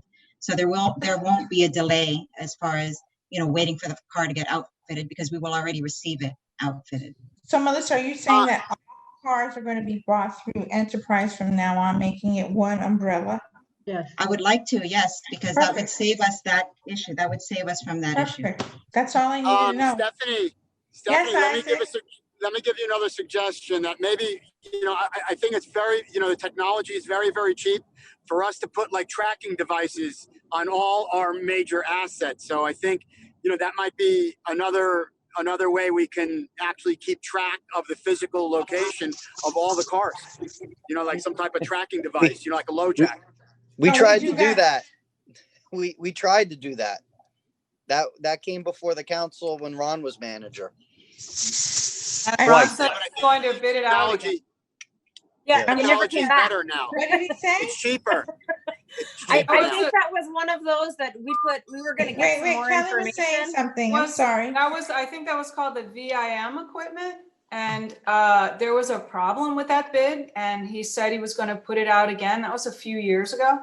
So Sean was here too. I guess it never came back. So I think I we would need love to, for it to come back. I would love Can to we see bring a it bid for back, that. please? Let's I try think it to was bring it just back. for police cars at the time, but you're talking about for all the cars now. Yes. Yeah, That'd be all great. all our major assets, all assets, let's say over 10, 12,000 to 10, 15,000, whatever the benchmark might be, and we'll just track all our assets.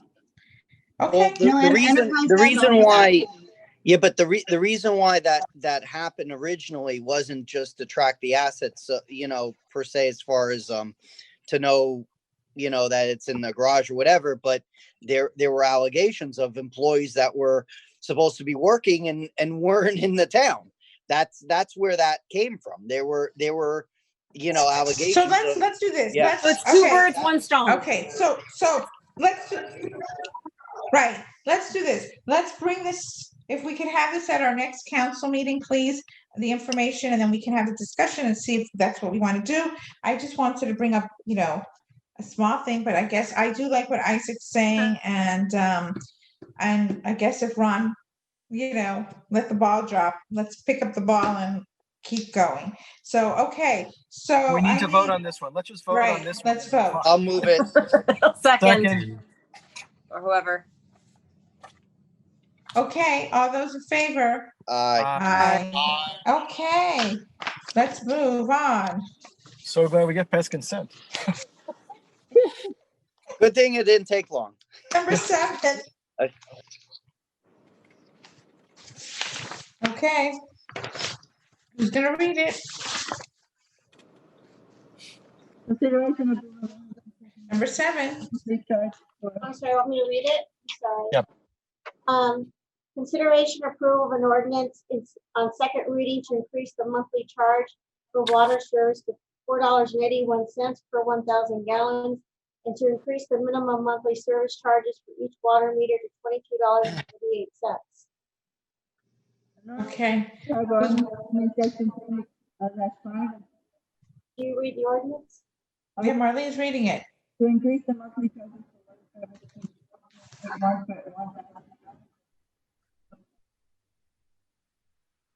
Can't hear. Yeah, I can't hear anything. So basically providing for codification, providing for an effective date. Okay, I need a first. Can you wait? Second. Can you? Okay, poll vote, Alba. Mayor, we do have public comment. Okay. Let's go for it. Mrs. Newhut. Francis Newhut, 1060 King Concourse. We are right now in the COVID-19 pandemic, and this increase is going to hurt a lot of people, a lot of businesses especially. But I just want to bring to your attention that every year recently we have been having increases.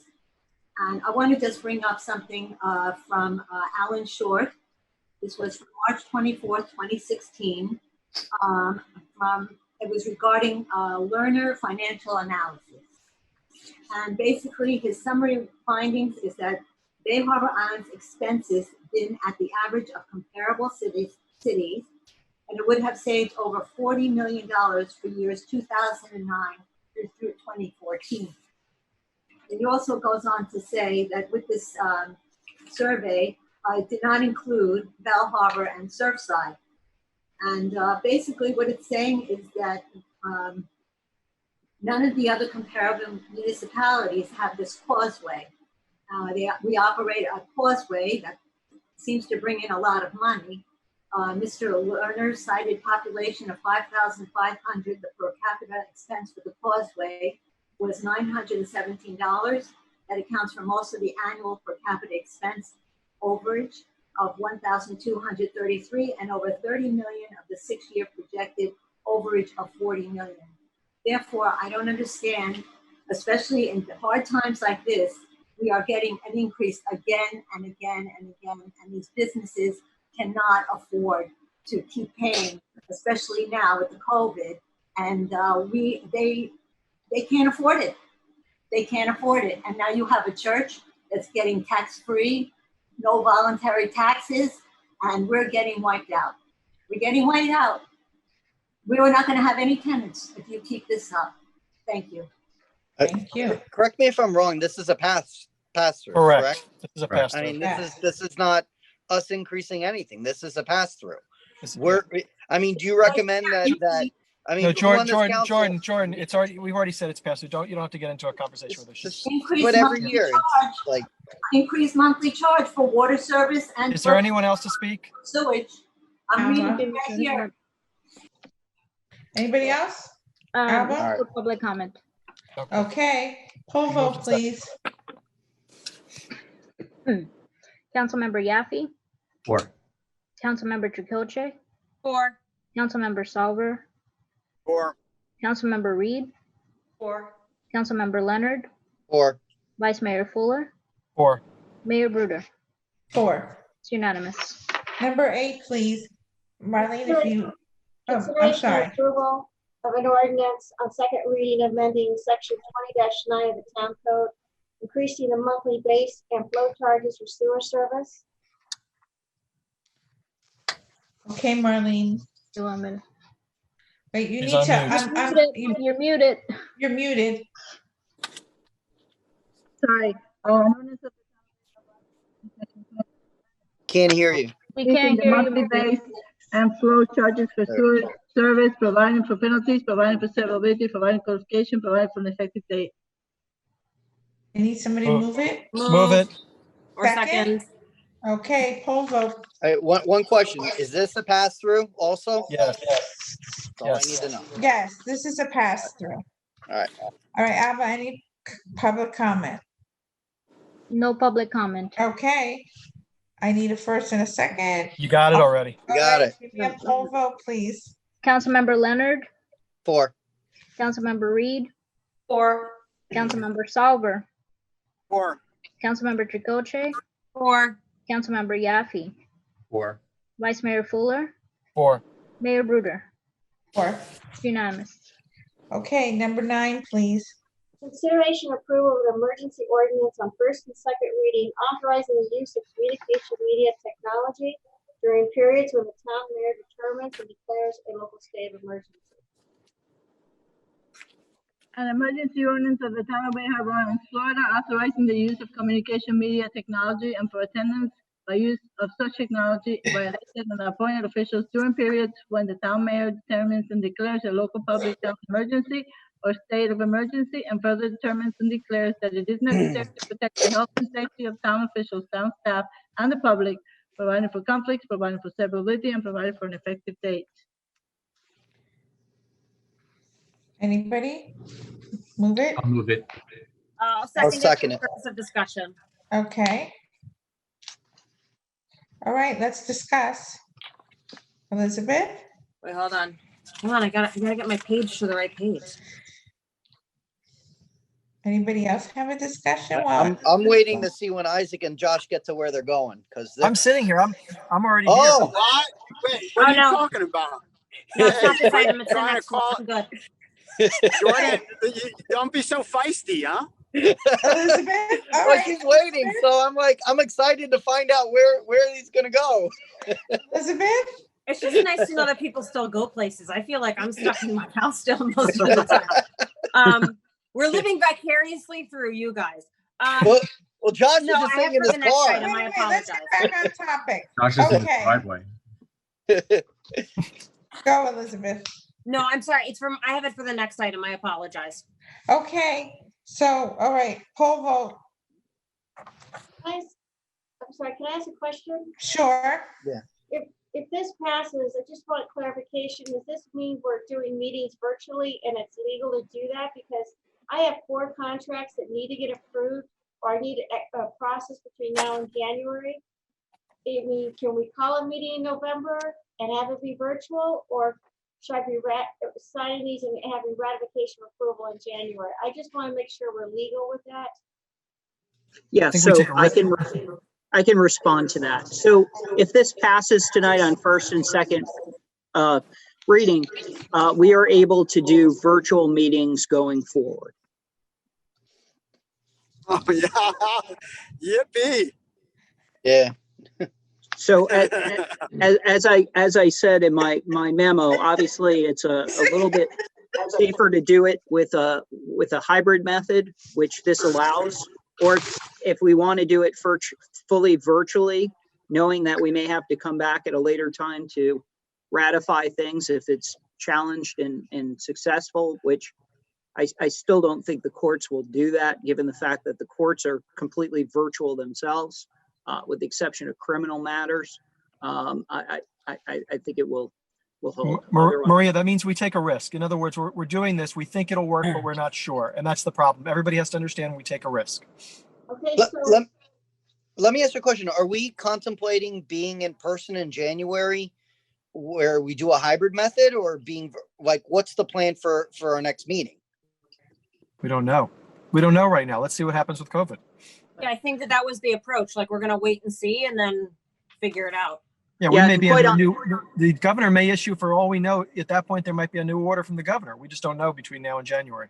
It's possible, but the way I designed this, we could go and use the hybrid method, or we could go fully virtually. Not only during this pandemic, but if there were a huge hurricane that came through and we're dealing with something like New Orleans. So, you know, I made it as flexible as humanly possible while making it as legally enforceable as I believe it can be. As a matter of fact, a few other municipalities, I've shared this with them, and they're actually adopting some of our provisions as well. Let Maria speak. I think she's trying to get in there.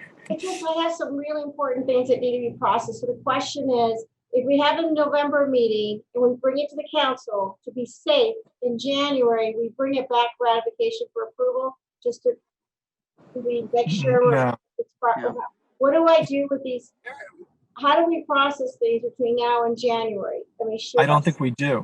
I think we have to wait till January. If there's anything, here's the thing. I mean, Frank, I understand what you're saying, but if there is still, I mean, even though you think this will work, you can't say with 100% certainty. So if there's something essential, if there's something that is talking about a lot of money, then I think, Maria, I think the answer is we either have to, if it really has to be done beforehand, we have to have an in-person meeting or whatever's allowed at that time between now and December, or we have to wait till January and see what happens at that time. I don't think.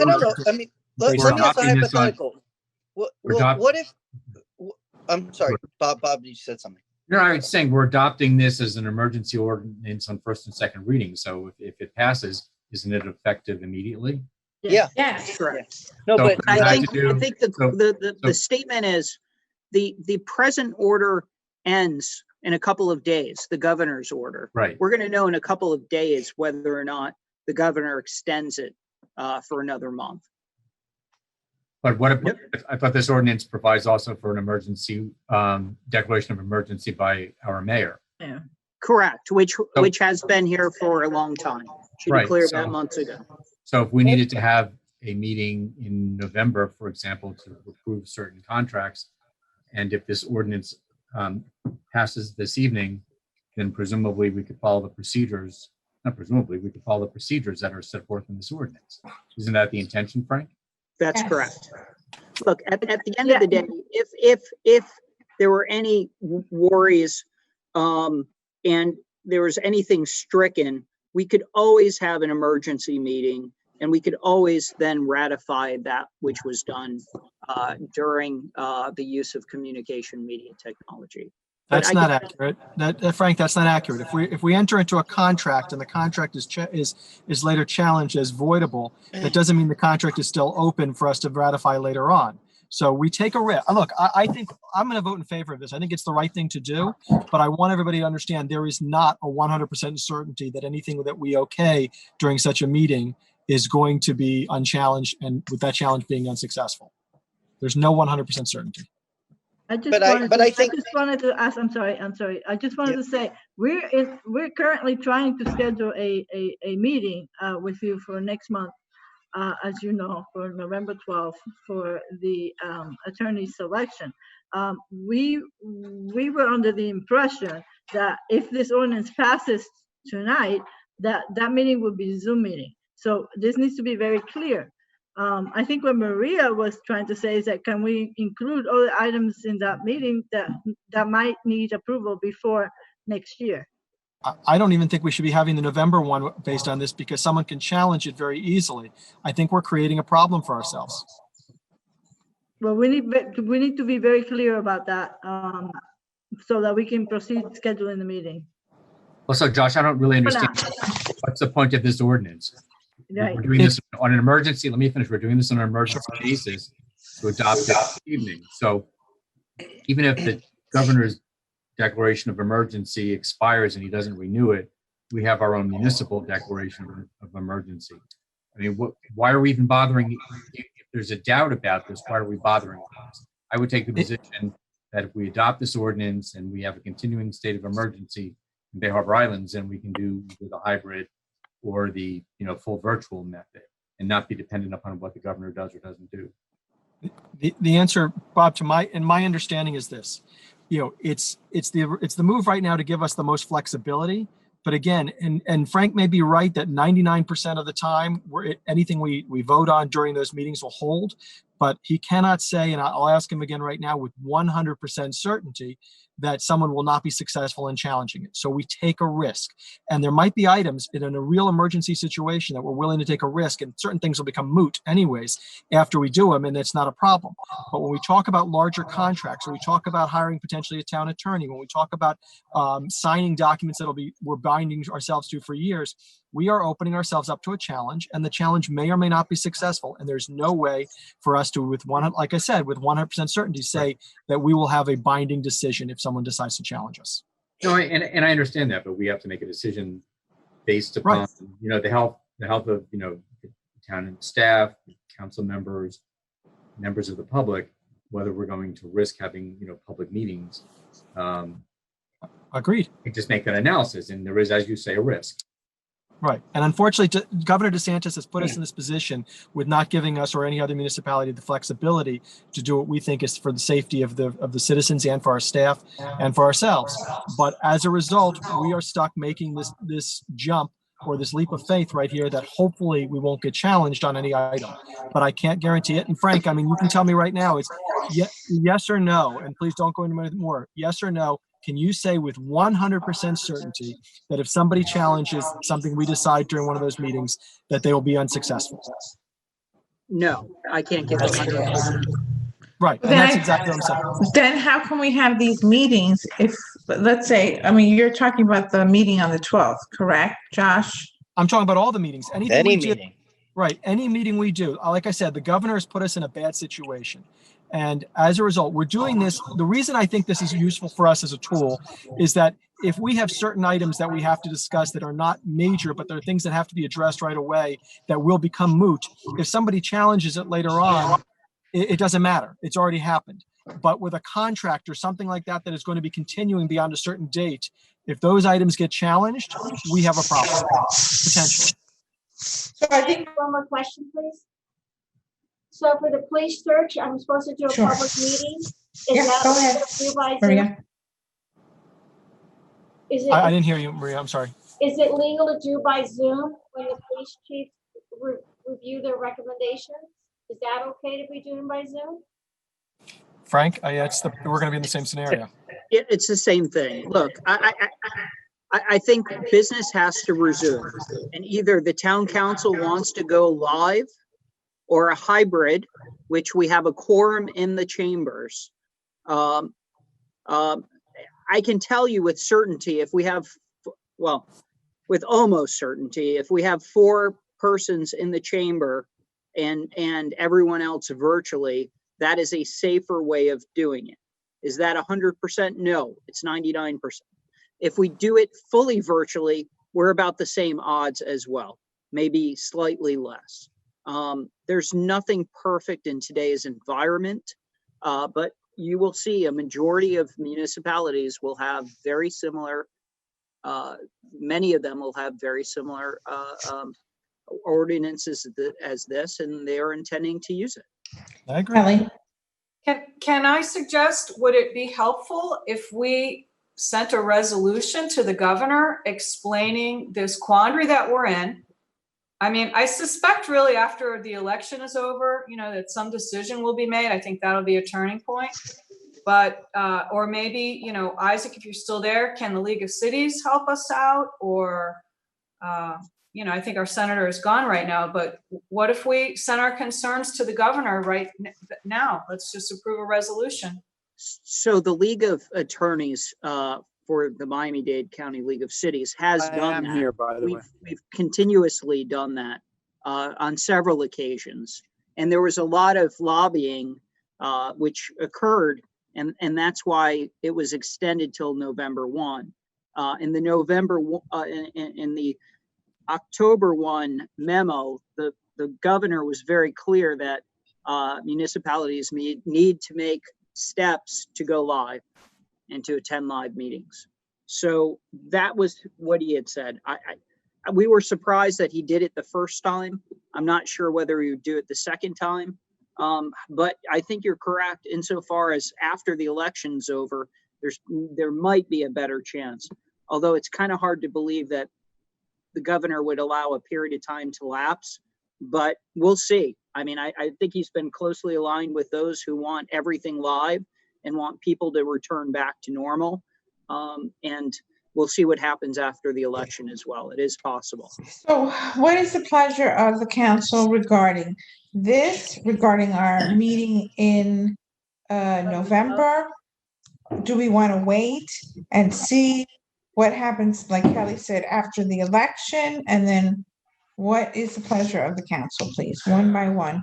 And Mayor, Mayor, I'm sorry, Mayor and Council, before you decide, just remember that you're not deciding just for yourself. You're deciding for the Planning and Zoning Board. Now, the Planning and Zoning Board has about 5 or 6 meetings left this year. Not that they will have items for all of them, but this will delay homeowners and new development in the island. So if they cannot meet, then Well, hold on, Marlene, let me say that's not necessarily true, because that's, again, let me just say this. That's why I said I think we should pass this, because if they have the meetings, if somebody builds something and someone challenges it later on, it's become moot if it's already been passed. Well, we're talking about ongoing. In other words, I think we're probably fine on those ways. The problem here is ongoing contracts, because someone can challenge something later on. So for P&Z, if they pass something and somebody builds on based upon it, like I said, any challenge is going to be rendered moot. Quite honestly, Stephanie, my thought process is we pass this. I don't believe that the November meeting is the smart idea as far as the town attorney. As much as I'd like to have a meeting, I think we'd have a problem if somebody decided to challenge it later on, because at the very least, we'll be sitting in court while they decide this. So I think we have to wait and see what the governor does. And I think Kelly might be very right that after the election, there may be a change, and the governor may turn around and say, well, you know what, now that COVID is spiking again, I'm going to go back to the old order. And he can use that excuse.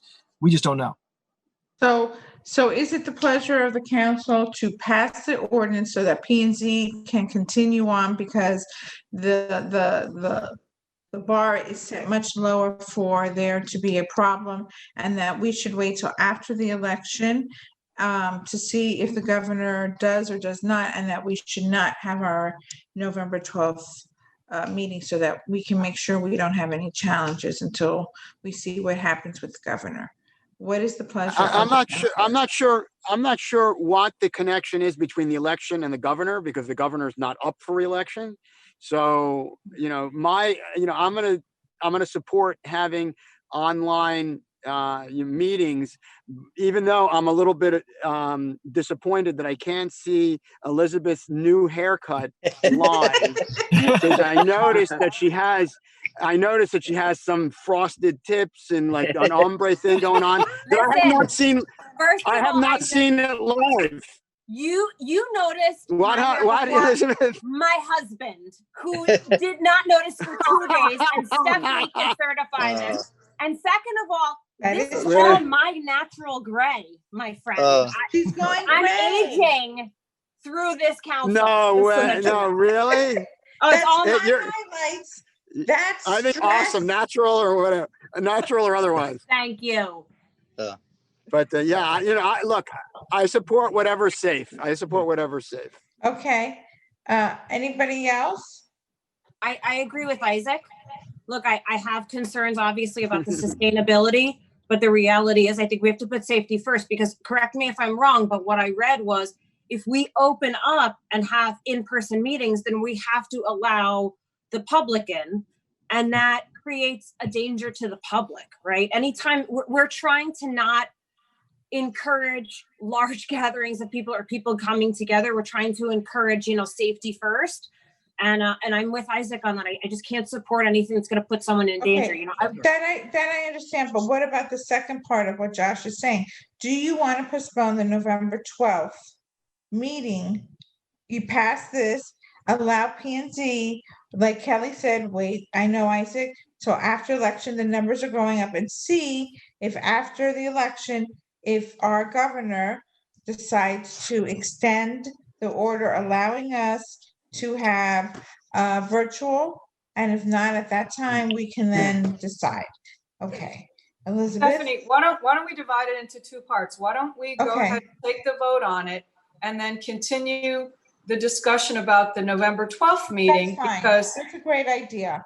and that way, we can be polled later. And I would say that if nothing changes, then I agree with Josh that we should err on the side of caution and postpone the meeting. But if something does change between the 3rd and like the 10th, that gives us, a week to decide. We might have to change the meeting for noticing purposes, but I say we should do this as safely as possible.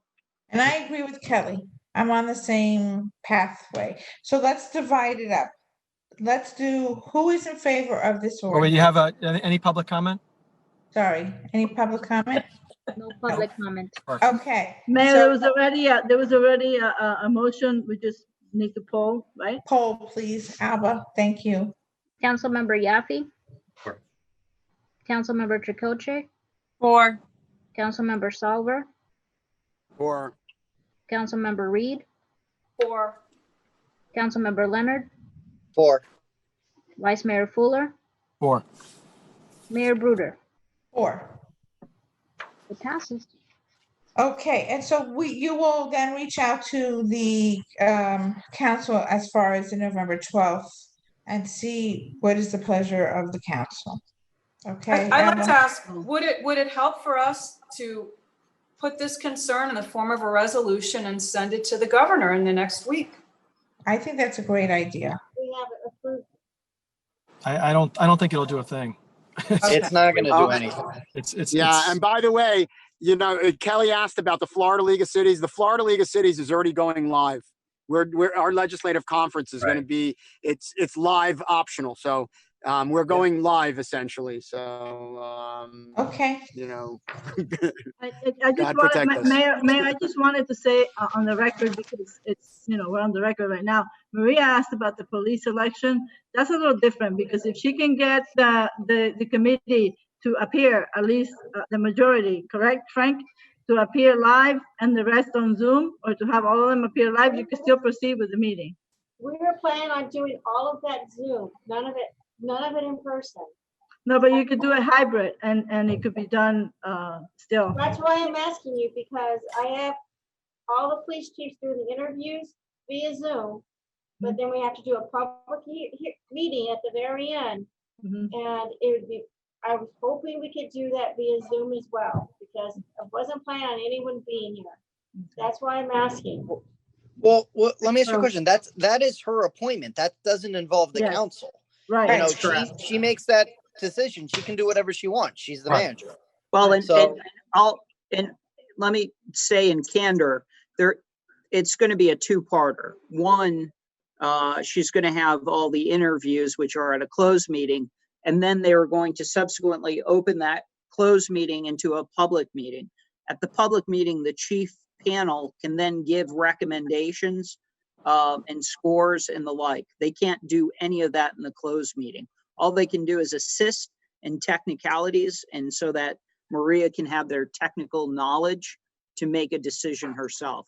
So, and also, she's not making any selections at that next meeting. So it's really just calling it out further. Frank, let me ask you something. We didn't do this the last time around. We didn't have any public. No, notice. yes, we did. Yes, we Yes, did. there was. We weren't all told about it, but there was. Oh, Yeah, I I wasn't mean, told about it. So just so you know, Did you know, Kelly? Nope. No, JC brought that issue to me at the 11th hour, and I made sure that we had a public meeting because the case law is so clear on that issue. And I'm glad Maria brought it to my attention as well, because it's a highly nuanced legal issue. Ron didn't do it either, by the way. Okay, well then, okay. So Maria, you'll have to work. Okay. Okay. Okay, thank you. Okay, moving on. Oh my gosh. Okay, next one, please, Maria. Ratification of the December 16th, 2019 contract with the news director and resulting charges in the amount of $50,812.50. So I want I'll to move talk it for the about that. purposes of discussion. yeah, I know. Okay, so let's start with the fact that let's make sure we sort of understand, okay? And part of this is going to be covered under, correct, Maria, under our reimbursement for COVID, correct? Right. So the issue really is that the manager exceeded their ability on their own without the council knowing. Is that where everybody is? I think there's two issues.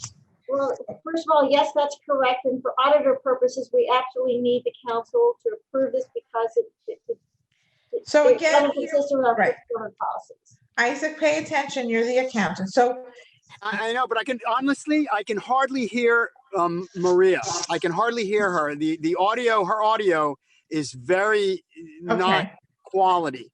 So I mean, she's got to say something, or someone else read the item or something, because I can't hear what she's saying. We got it. She's saying for audited purposes, we need to ratify this 52,000 and change, and that part of it is going to be covered under COVID. But the council, or some of the council, is concerned because the amount exceeded the manager's discretion, and it was not brought to the council. I think that there's two issues, if I can say. I think that one issue, and I'm sure that everyone else did the same thing. I read all the invoices. Yes. And I have to tell you, I mean, number one, what a great hourly rate for the services he provided. But number two, he sat in on things for hours that it seemed like he really didn't need to be in on. Like, someone could have just looped him in on what the end game on some of this stuff was. So for me, there's two issues. One is a management issue of like, do we need to be incurring this type of expense? Again, it goes back to like what we keep talking about. Did this man need to sit on a 2-hour-long meeting with the school board to find out, what their school distribution location was? No, someone probably could have shot him an email. So that's my first issue. My second issue is exactly what you're saying, Stephanie, is that, we're not, I think the manager's authority is, we upped it, right? It's like $20,000 now? No. Or is it still 10? It's not, it's for this purpose, it's 10. Okay, The so fine, so problem it's is for 10. $10,000. So we're talking about exceeding an authority 5 times over. We're not talking about like, oh, it was a $500 difference. All right, fine. 5 times over. So my question to Frank is, Frank, is there any sort of issue with a town manager exceeding their authority, and what sort of repercussions are there for that? So there is an issue when the town manager exceeds their authority and doesn't bring it to the town council at the next meeting to ratify the expenditures, right? That is an issue. What is the remedy? Well, the remedy is a tough one, considering that the town manager at the time is no longer with us, right? There's only town managers. You gotta, it's in plural, not singular. So well, it's really town manager. No, it's not. Regardless. And we're going to talk about continue, that. Frank. please continue. Yeah, I mean, it's a situation where if it's not the best situation, obviously, because there's only so much that a town manager can bind the town council for that's not approved, right? And the remedy against someone who's no longer an employee is very little to none. So the issue here is, I mean, the only thing you can do is report someone to the licensing league of the town manager's licensing bureau, for all intents and purposes. But, you know, these are services provided and requested and given and the like. Okay, but this is what I don't understand. And we've had similar conversations like this. So let's say I'm an employee, right, of a company, and I hire my friend, and this is not this situation. I want to be very, very clear, but I'm just going to throw this out there, right? I hire my friend, does $40,000 worth of work, right? I exceed my authority. There's ramifications for that. What I don't understand is why in a public setting, there's not ramifications. Oh, they no longer work for us. And so we're going to move on from that. And I feel like we've had multiple circumstances like that are like this, where we kind of take them on the chin and we're like, all right, let's fix it going forward. But I mean, my question is like, what are we doing at this point to, one, make sure that this doesn't happen again, right? And two, what can we put into place so that there are very firm repercussions to the best of our ability for someone exceeding their authority? Because otherwise, why do we have a limit on what they can spend without bringing it to the council? Elizabeth, let me ask you though, we do have a backup where we're supposed to be looking at, the finance department is supposed to be watching this. And as checks go out, the finance department should have caught this. That's a failure on that end. Well, from my understanding, when we do exceed 10,000, there are certain ways there are certain reasons why we can't exceed that 10,000. And under our current code, my understanding when I spoke to the manager at the time was that that was considered an emergency procurement. So in the code, it says you can go over that amount if it's during a state of emergency, which we were in when we declared the state of emergency for But it's COVID. got to come back to us immediately. It didn't come And it back should to have, us. yeah. And so when we exceeded the 20, I looked back at the invoices, it was around. No, 10. April. I'm sorry, 10. The 10. Why when do you you get say past 20? the 10, this is No, we're that was talking my fault. The 20 was my fault. Okay, No, even I if it's the 10, we exceeded at the end of March, which was to be paid in April. We didn't have council meetings in April or May. We had, the special ones that we weren't even open. And so it should have probably gone on the agenda in June. We've had multiple meetings since April. I don't agree with that at all. I don't know, think it but should have gone through. But let me ask you a question. Did you know about it, Melissa? Yeah, I did know. I did know that we went over the 10. Did you tell? Okay, so Jason knew. What I didn't did see was Marlene know? Did you tell Marlene when she was interim manager? What I told Marlene was that we were under an emergency, and so this counted as an emergency procurement. If you go further down in the code, then it says if it is an emergency procurement, your responsibility is to report it to the council at the next available regular the next meeting, Okay. right? And Okay, that's hold what we on. didn't do. Let's clear the first part of this. Frank, is public relations an emergency procurement under the circumstance that we were in? It can be. It can be. And if you remember, we wanted to get these things on the website. There was a big push to have a virtual town hall. We had like this, we had to organize all of this in very little time. We were working so many hours to get the website, the community, the code red, all of these things. Okay, so wait, everybody. And Melissa, we understand that, but in June, when let's say hypothetically, I think what the council is saying is that in June, when we had our regular meeting, that this did not come before us is a misstep. Would you agree to that statement? I do agree. Well, what's even more shocking, Stephanie, let me say that there is no there is nothing that says that this is not an emergency situation. We're even getting payment for CARES Act. No, I understand that. But that's irrelevant. That's irrelevant. It is deemed an emergency expenditure. Wait. I don't think the question is, was this an emergency? I think the question was, once it went over that, and yes, it was an emergency, but once we had our regular meeting, it was a misstep for this not to come before council to let us know that we had exceeded the allowed amount by the manager. Yes, Multiple times already. There was a Right. failure, there was a failure to report it at the next regular meeting, yes. Correct, that's. For any okay. meeting. Right. I'm Well, sorry, okay, not let's- just the next meeting, any meeting. The only reason why this came up was because the manager had a conversation with the person who owns this company, and she figured it out just by the stroke of luck. If it wasn't for the fact of her having a conversation with Brian Andrews, this would have never come up. And that really scares me. It's not like they said, well, you know, we waited till the summer, it's November, we're going to bring it up. No one, there are people that work at the town hall right now that know about this, and they chose not to tell us for a half a year.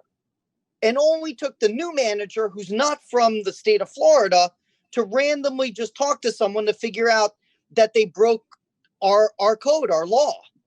And it's really, this is really bad. You know, this is not something that you just pass it and forget about it. And, you know, and to be honest, we went through what, 6 months where many of us on this council were talking about Tri-City and the appropriation of funds for the bridge in regards to services, and caused the law to change in 2017. And this ordinance was changed 3 years ago. 3 years ago, we changed this ordinance. And I mean, I don't understand how we can have people that work for the town that know the code and just blatantly choose, well, I'm going to follow this rule today, I'm not going to follow that tomorrow. I mean, how can you run a government like that? This is the most egregious thing that I can imagine. And I'm sorry, but you can't say it's COVID because we're in November. What, you had June, well, even if you don't have a meeting in July, you have August, it's September. You know, they would have never told us. When would have been a good time? So I think there's two issues. One, we need to pass it because we need to get paid from COVID. That's number one. Number two, the second issue after that separate issue is the fact, again, here we are learning after the fact expenditures or missteps. And so now, again, we need to figure out a check and a balance so that this doesn't happen again, and it shouldn't have happened in the first place. Well, and if we follow, I have a question. I have a Yes, question. Is this, you know, I'm sorry, I don't have I can't be looking at my agenda kit while I'm driving, and I'm almost done driving, by the way, just if anybody cares. Was this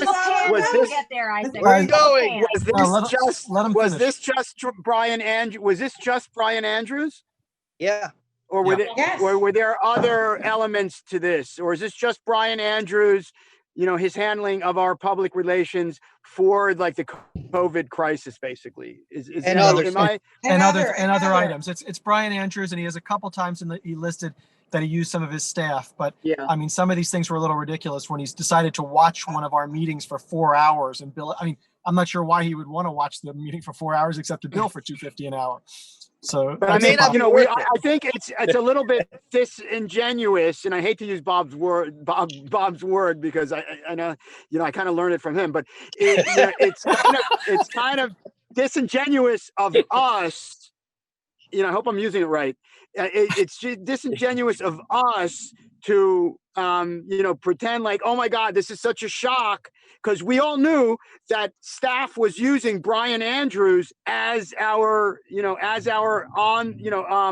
hoc public relations firm.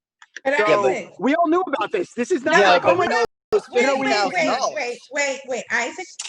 We might have known that we were using him, but did you know that it was at $50,000 and that we had gone over? It isn't about the money so much. It's the fact that the council was kept in the dark, that we didn't know.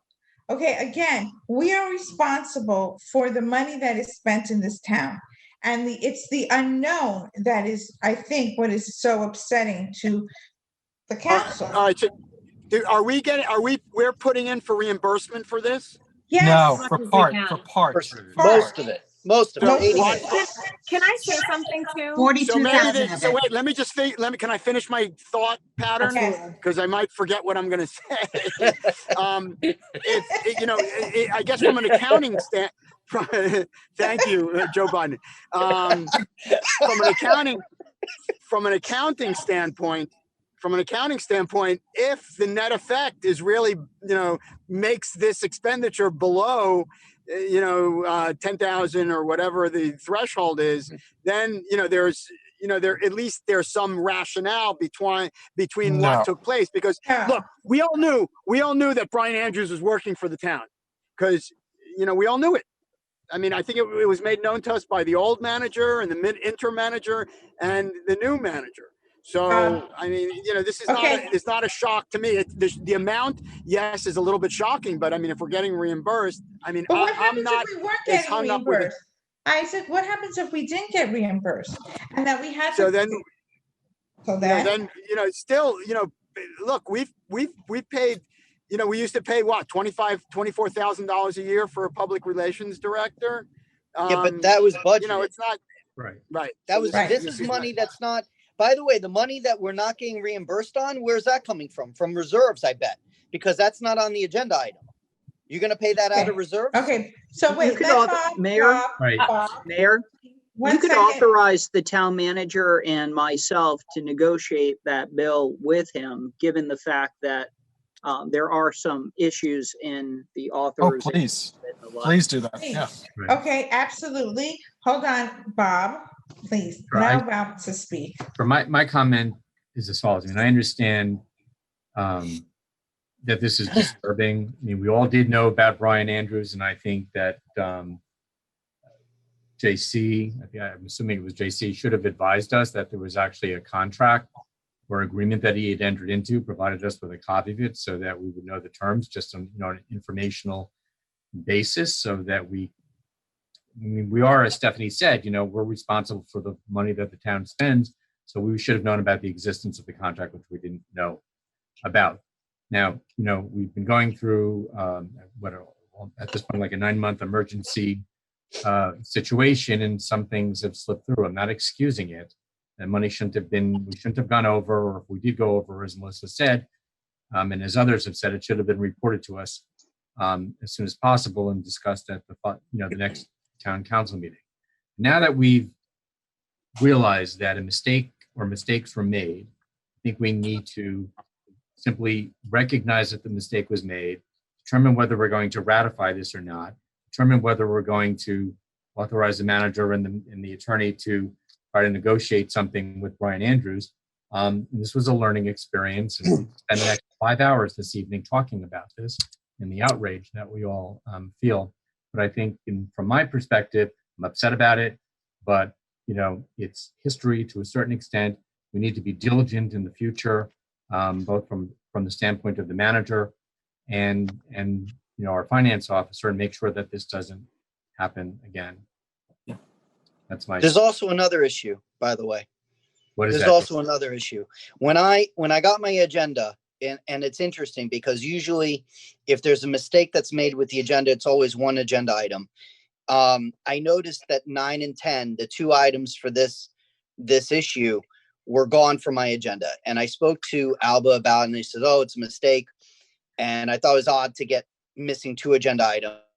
And then I said, when I found it online, I had to go read it online, and I saw the agenda items. I said, why don't you include the information as far as the itemization? The reason why the entire council got all the bills was because I complained about it. And if you read the code on the agenda item, they actually cite the section of the code. It says specifically that they're required to give an itemization of all the charges, and they didn't provide it. It seems to me, again, it's if I wouldn't have harped on it and said, you're not even you're creating an agenda item and you're not even following the law that you wrote on the agenda item, you wouldn't even know of all the charges, because the original documentation was only the 1 page of the contract and the bill. I mean, that was it. I mean, the only reason why we got this was because someone on the council had to go out of their way and complain and say, you know what, you're not following the law again.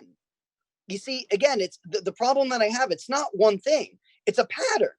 If you're not holding the people in the town hall accountable, where you're saying you're not following the law, literally the law that they write on the agenda item, you're not going to be able to do your job. I mean, this is a bigger problem than just chalking up and say, well, we learned our lesson. They didn't even follow the law in regards to the agenda item. I mean, you got to see this pattern. This is not acceptable by any stretch of the imagination. No, so Let's call a vote. One time, Jordan. One minute, Josh. I've been on the council for a long time, and there have been times when certain items get omitted from the agenda, and I don't consider that to be, or from my package, for whatever reason, somebody copied or screwed up in the copying or whatever it is, and I don't consider that to be a federal offense or a crime, Jordan. When we find things that are missing, we contact the clerk's office. I know I got emails from one or more emails from Alba, I think it was, providing, or Maria, I don't know who, providing information on this agenda item. And frankly, I didn't print it. I don't have it in front of me, but, we have a new manager. I'm going to rely on Maria to make sure that all of the policies and procedures going forward are in effect. I think it's good that we recognize these problems and that we recognize that we have to resolve these issues and make sure that everybody's following the rules and doing things correctly. There's been a lot of disruptions over the last several months. I'm not excusing anything, but when you have these situations that we're living under, things do happen from time to time. And Jordan, I'm glad that you noticed that those items were missing from the agenda and brought it to the staff's attention so that those items could be furnished to us, so that we had a full understanding of the extent of this particular issue with Brian Anderson. Okay, so do we want to have the town manager and attorney go back and try to renegotiate the amount so that we're not paying for 4 hours of watching our boring council meeting? Stephanie, I'm sorry. That's an incredible that he charged us $1,000 to watch our meeting. I really don't understand that. I mean, if there was information that had to be relayed to him so that he could issue press releases or update the website and so forth, then whoever the manager was at that time or whoever was in charge of communicating with Anderson should have simply provided that information. We don't need if we could go through the actual invoices, because there's a bunch of items that are like that. Yeah. Like, I sat in on the school board conference call to talk about lunch distribution. All of those to me are garbage, and I don't think we should pay for them. But at the same time, I do want to make another point. Our staff really has to manage, watch, handle these items. Like it can't balloon to this point. I mean, today we've talked about $130,000, $120,000, pardon, of money that, we're having to deal with post facto. I mean, it's just, we really got to up our game. So why don't we do this? Wait one second. Why don't we have the manager with Frank go through the invoices, see what we can do to maybe renegotiate some of this down. Kelly, go ahead. Yeah, I just want to say, and I'll try to make it brief. I am not at all happy that, this kind of oversight happened, but it did. I appreciate, Bob, that you're very consistent, because this has happened before, and I think, you kept pretty much the same attitude. However, some of our colleagues, are just floored right now, but 4 or 5 years ago were silent about it, and it was, pretty much the same thing. So, I want to keep that in perspective, especially that some people are gone, and I'm not happy the little undercurrent that I'm hearing that seems a little bit like a witch hunt. So I want us all to vent, but get over that and move forward. And then in regards to the actual service that was provided, I think that I think Brian was first contacted about the rally that was held way before COVID. I think, there was this emergency that we needed him for. And I remember JC telling me that he did contract with Brian Andrews, and I asked what the fee was, and I thought the hourly fee was a lot. So I think part of moving forward should be that, most police agencies, they train a PIO, public information officer. But I think we need one or more staff members, could be the manager or whoever she designates, it's at least a week-long training, but there is training that is conducted for police officers called PIO, Public Information Officer Training. And you see it all the time when you watch the news. It's usually the same officers from the bigger departments. A little department can have it, and it can also go for administrative staff. So I think moving forward that we won't necessarily have to contact a media professional unless we have some insane issue that comes up that is so controversial and so sensitive that it really requires it. Can we do the public comment? I think is there any public Yes. comment? Yes, there is. Okay. Ms. Newhart? Francis Newhart, 1060 Kane Concourse. I'd like to clarify that, first of all, this contract was from October 1st, 2019 through September 30th, 2020 with this Brian Andrews. So you are correct when stating that the town manager at that time was JC. I don't think Mr. Watson was there when this started, and also they specifically stated that the bills were sent to JC.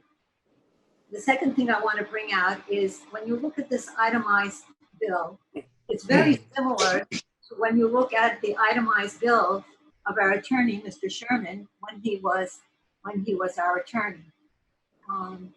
For instance, on 12/17/2019, he charged us $1,562, and it was for discussion with the town manager, deputy town manager, police chief, and town attorney in a teleconference. I mean, these are things that I read when I used to read Mr. Sherman's expenses, and he's charging us $250 an hour, and now we're up to $50,000, which, this is like double billing our taxpayers.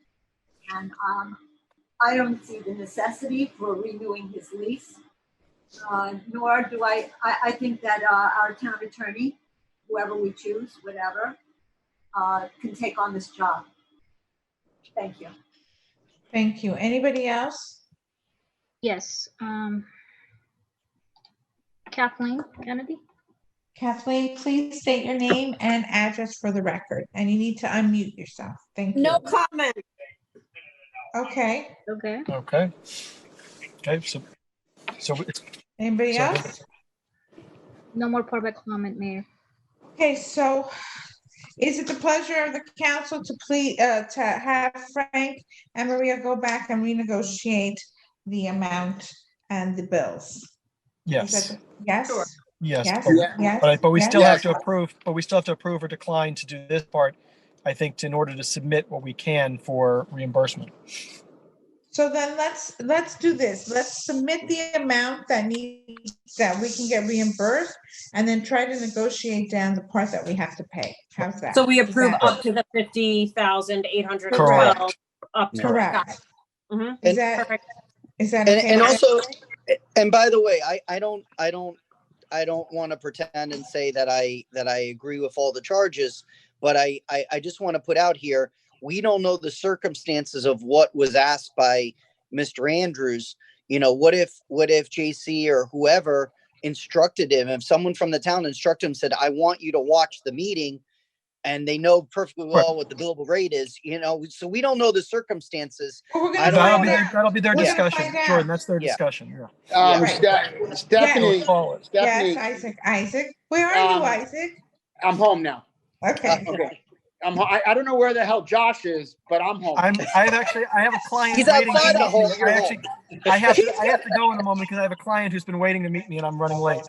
I hope your client is in Georgia, because you've been in the car like all day long. Trust me, I don't think they're happy. Josh, are you charging by the hour right now? No. I just want to say that I don't think we can, seek reimbursement for charges we're absolutely positively not sure we're going to pay. So, I mean, I'm very uncomfortable with that. So That's how we're doing. We're talking about ISAC is we're saying the ones that deal with COVID, we're gonna take as is because we submit them for the reimbursement. For the ones that were not COVID related, we're gonna go item by item and take a look and see if there was something that was inappropriate. If it's appropriate, we'll pay it. If it's not, it's up to the town manager and the town attorney. Okay, but whatever we're submitting, for reimbursement for, we should pay the Brian Correct. Andrews Right. firm. Correct. 100%. Yeah. 110%. Can I say something, please? It is my understanding that all of those bills have already been paid. Is That's that correct. Lisa? Yeah. That's correct. And the amount that relates to COVID is 43,000. There's about almost 9,000 that relates to things that were pre-COVID. Okay, like so the social so we're media eating the stuff. 9. So essentially, we're voting to eat the 9,000. There's nothing else we can do. Okay, so let's take a poll vote, please, Do we have on a this. motion? Somebody make the motion, please. I'll move it. Or second, whichever one you want me to be. Okay, Alba, poll vote. Councilmember Yaffe, 4. Councilmember Tricoche, 4. Councilmember Salver, 4. Councilmember Reed, 4. Councilmember Leonard, 4. Vice Mayor Fuller, 4. Mayor Bruder. 4. It's unanimous. Okay, number 11. Discussion and possible action for proposal for services from the news director for the period of October 1, 2020 through September 30th, 2021.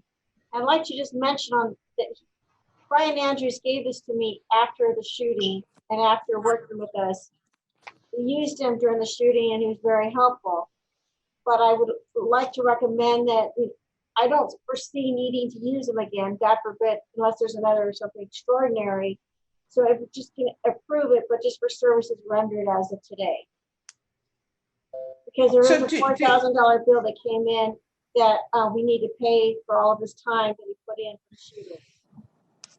Do you want to, so I was just thinking that maybe what we should do is use him in a different capacity, not by hourly rate, but more like a flat fee, and also maybe use him to help us revitalize the business district. Or, we used to have, what was it, Allison and somebody else who used to work with the business district. And I think during these difficult times, any help that we can get, and he has a lot of contacts, and I don't know, it's something for the council maybe to think about, but not at an hourly rate at $250.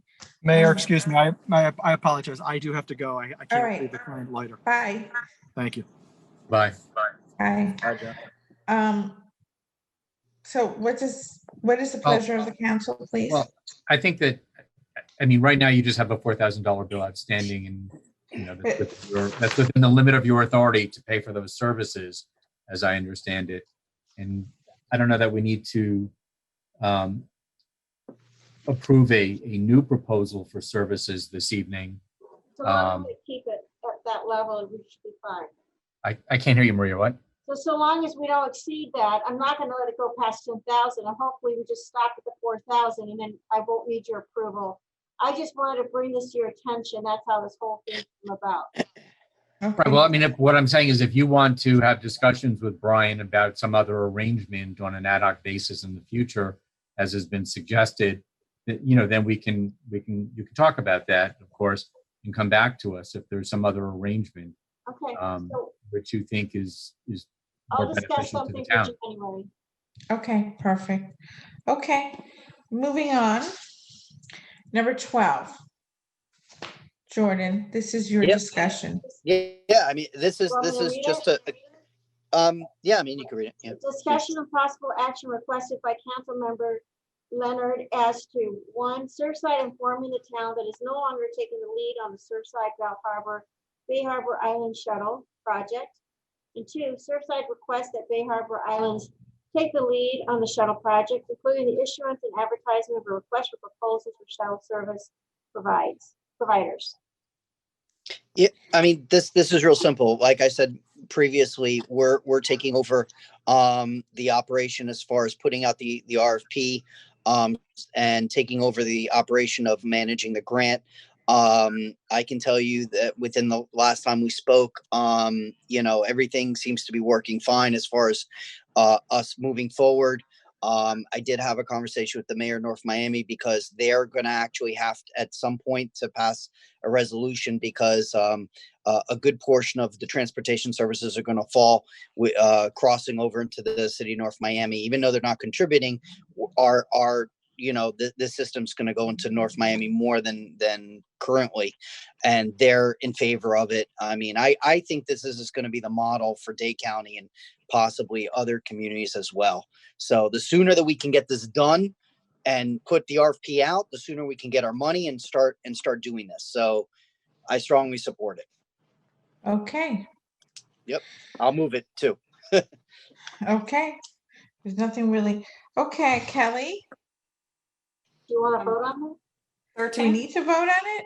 Is It there a says second? possible action. Make sure Yeah, I you're mean- okay with us taking the lead.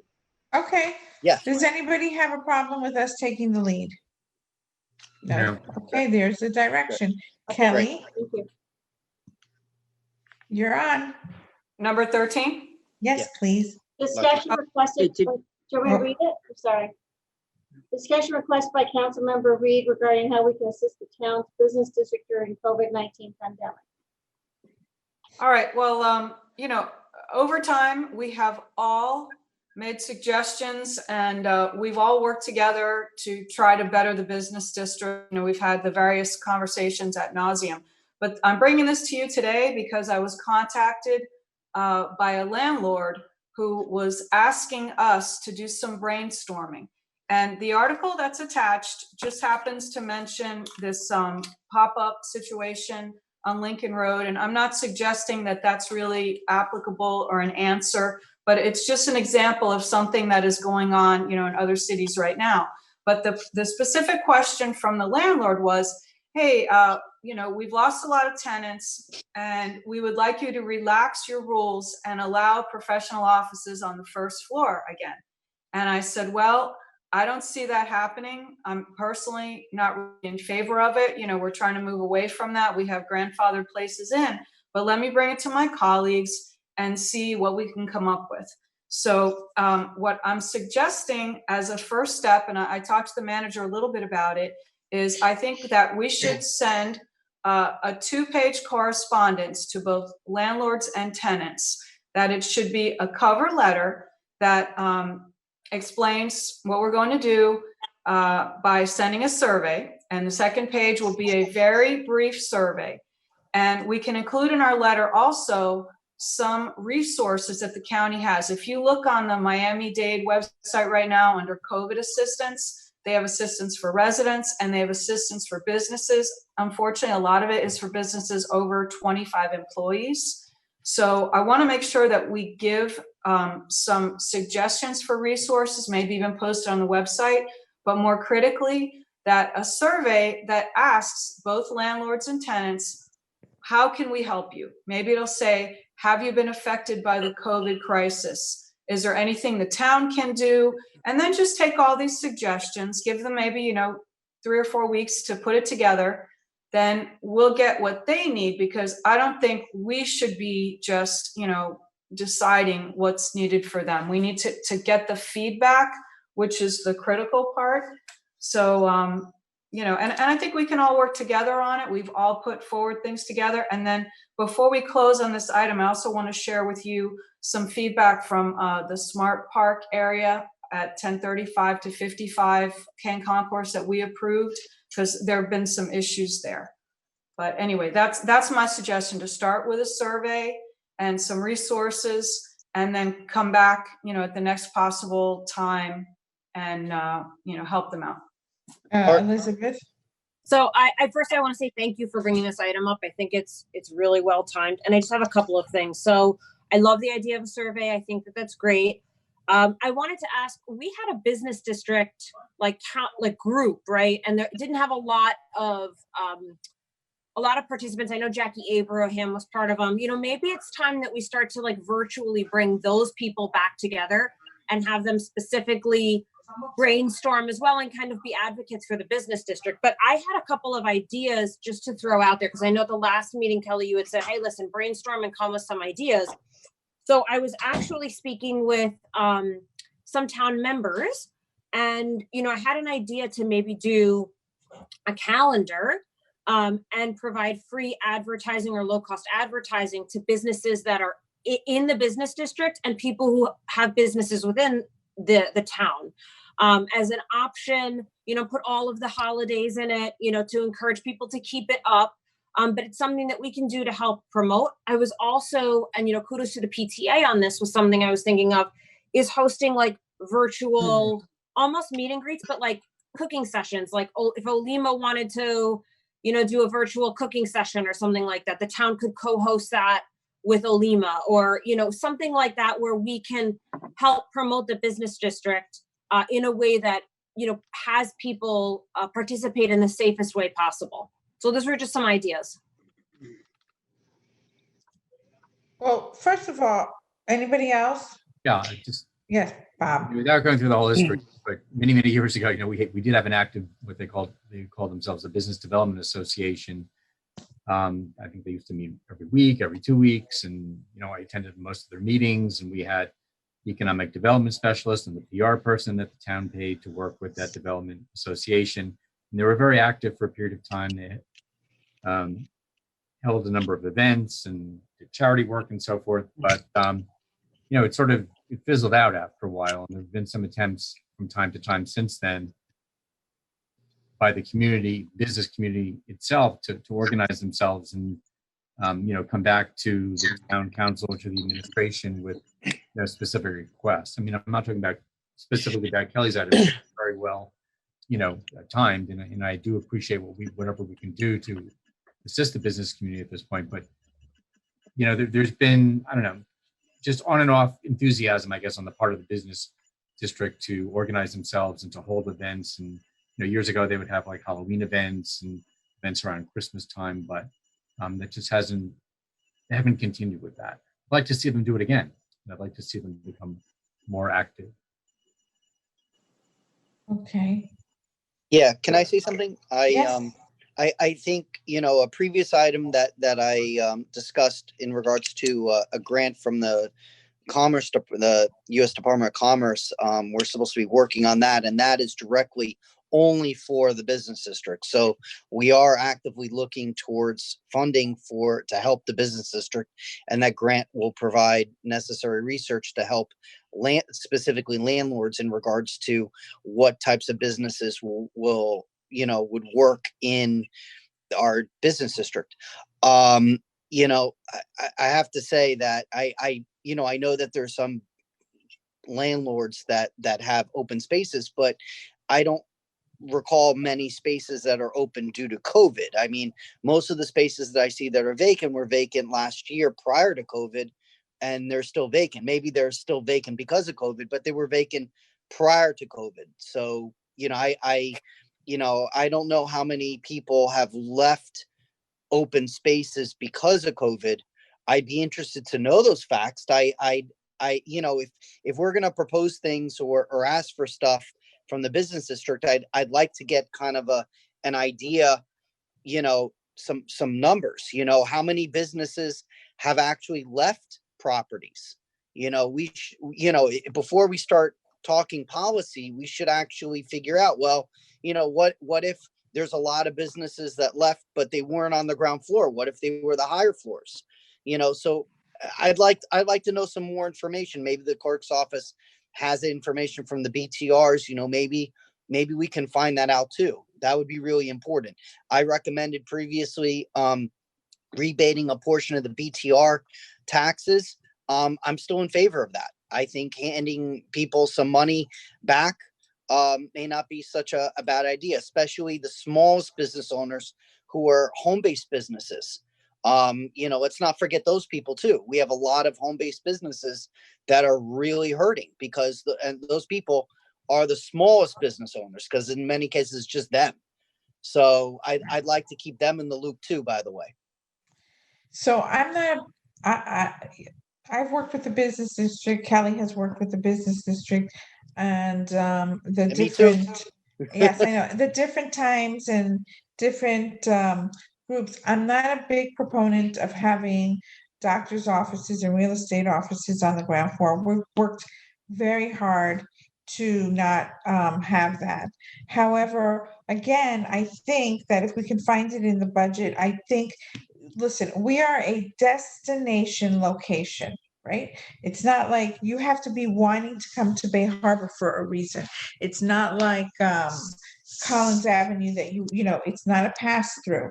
So you're a destination location. So there has to be things within the town, within the business district that you want to go to. And I just think that if we spend not a lot of money, if we could find it, to have the landlords and the business owners sit down with somebody who does, you know, who does economic development and work with that person to help try to bring in and to promote our town and, you know, what it's about, so that we can maybe bring in more restaurants and other things, and maybe help them, you know, give them some kind of incentive, I don't know what, to come to our town. I think other municipalities do that. And if we're going to compete and we want to help our businesses, which, by the way, helping the businesses helps the people within the town, because, you know, our town is a walking town. Lots of people like to go,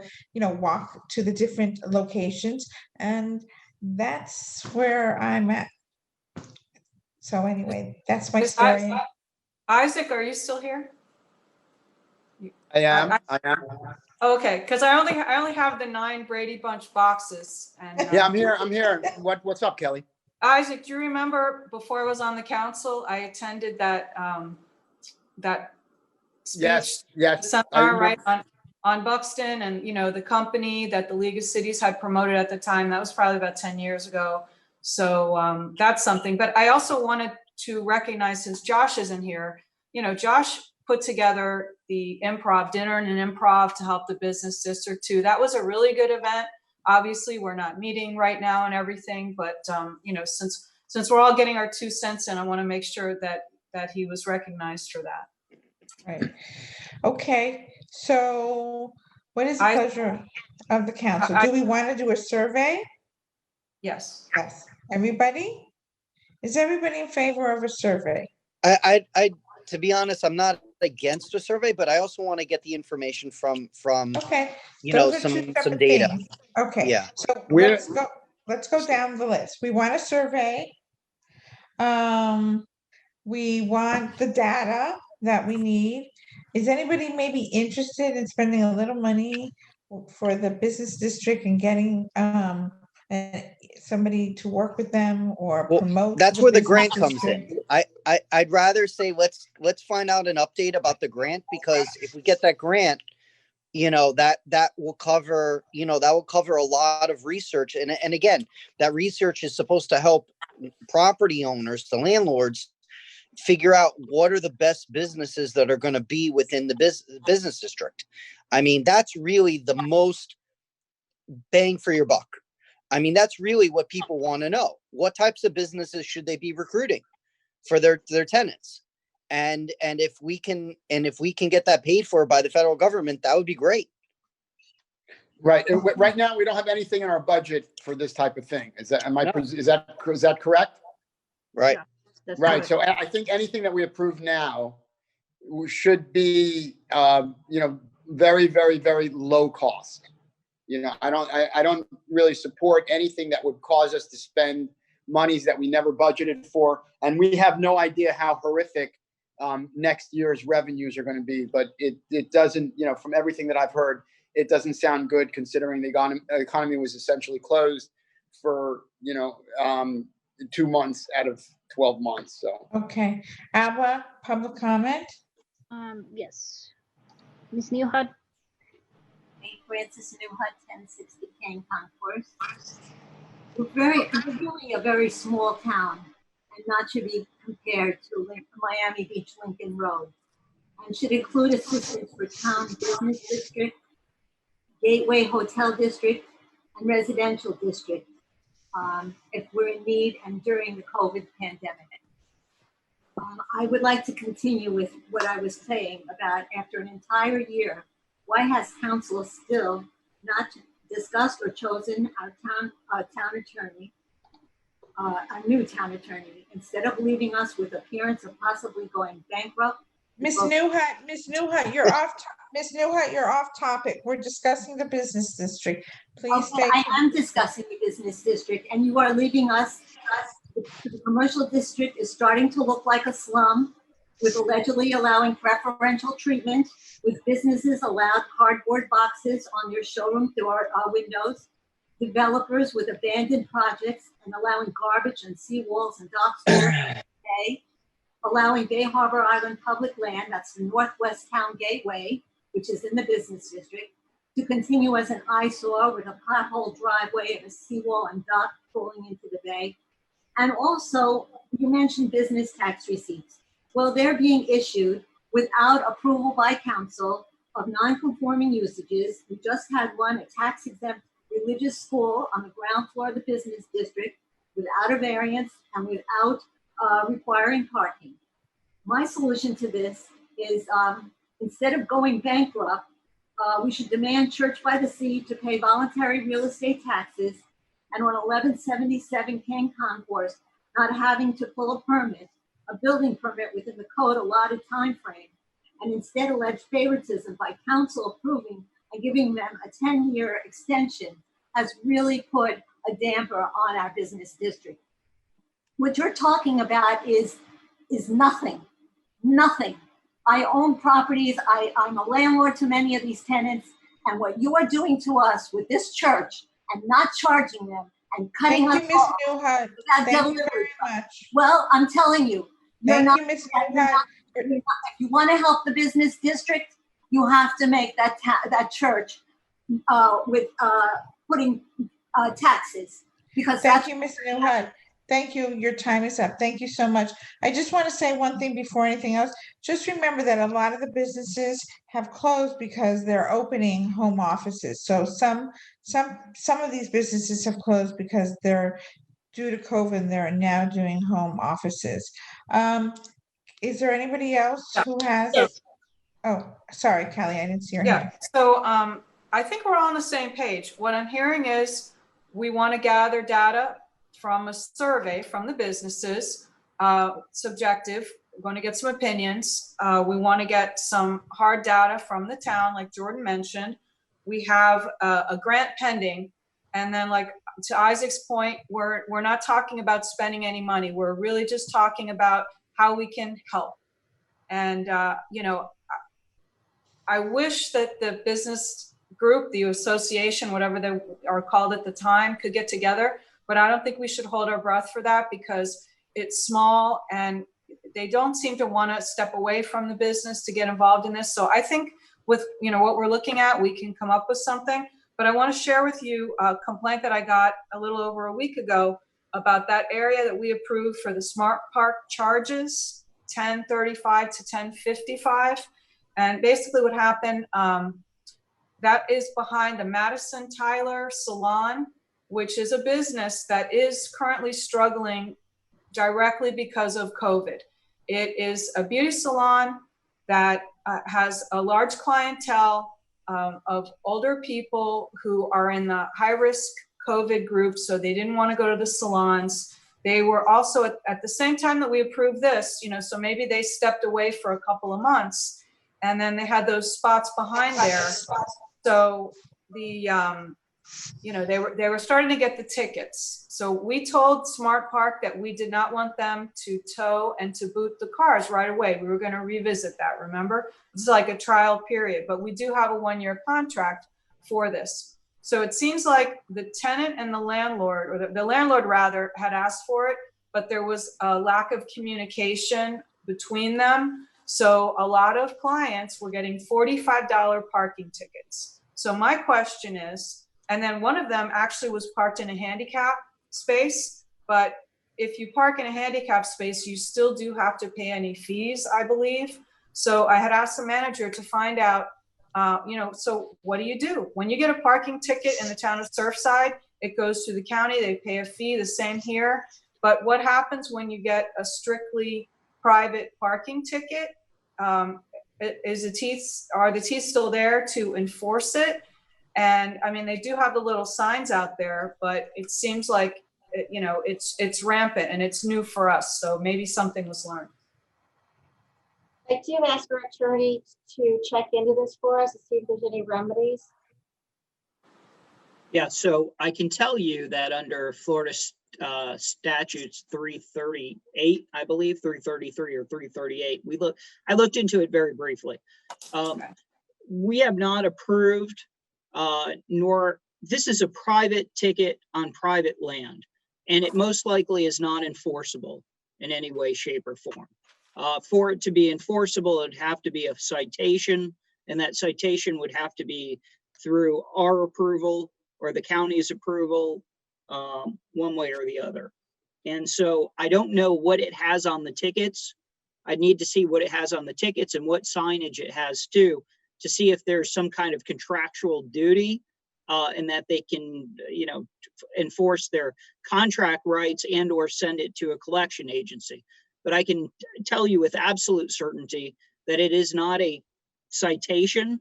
Like if you went to Miami Beach or one of our parking spots and you were given a ticket, that's an actual citation, and that would go to court, and then the clerk of court could charge you and then send it off to a collection agency, and it would go against your license and registration as well. This is not one of those. I don't think it has much teeth. I can tell you in the state of California, Kamala Harris had outlawed those. They're not enforceable. In Portland, Oregon, they are enforceable pursuant to law. So we don't have any law that allows it, and we don't have any law in Florida that prohibits it.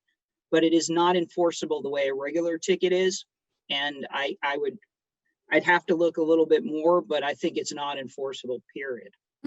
Okay. Well, I sent pictures to the manager from the complainant, and this violation, it mimics a regular municipal ticket, which I think is a problem, right? You've seen that. It says parking violation.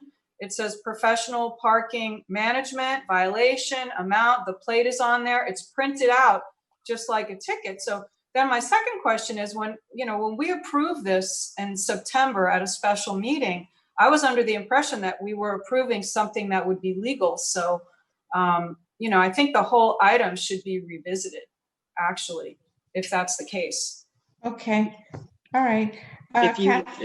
If you'd like me to look to see whether or not we could rescind that lease based upon these tickets that may be unenforceable and not provided for, we could certainly, I'm happy to do that. And, if you could just look into the whole thing, it's $45, which I think is a lot more than a regular municipal ticket for overtime parking. It is. And right, that seems kind of egregious. So some people have paid them, but it is a business that is suffering right now. And as you know, the parking component of the business district has always been problematic. You built a garage, but it's not the right place. So this is kind of piled on to the other issue. But if you would, Frank, please, let us know. And I just think we're going to have a lot of problems with that one. Yeah, can we bring this back in January we'll bring it back. And absolutely, $45 is just ridiculous. And that was not the agreement that we had with them. But okay, Kathleen Kennedy, if you can state your name and address for the record, please. Oh, how I've been waiting. My name is Kathleen Kennedy. I'm at 9180 West Bay Harbor Drive, apartment 2B. The business district, I know, inside out and upside down, whichever way it goes. I know every store owner. I know how long they have waited for a permit, for a business receipt. They cannot stand anybody in town right now, not excluding Maria, because they have waited and waited. I'm talking about new people, old people that gave up and left. the Parks and Recreation, I went and tried to save some people, so we decided to do a doggy parade. They were all excited about it. We were going to do a cultural singing on the causeway with loudspeakers, an opera night like we used to have with Gloria Couture, a Spanish night, you name it. We were going to do it. We were on our way there at the Parks and Rec, and if Linda, if you're still on, you can back this up. So, you know, we have to be nice to new business people that come in, expedite their applications, be nice with them. I think a great attribute is Bridget.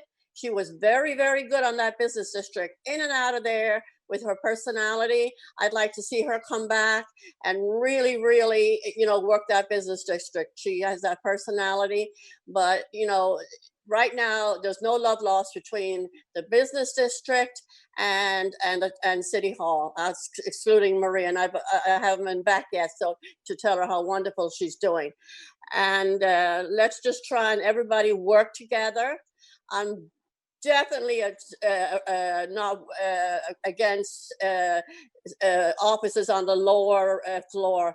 We once had a nasty surgeon who was opening up a nasty plastic surgeon on the ground floor. I went in there with somebody and it was disgusting.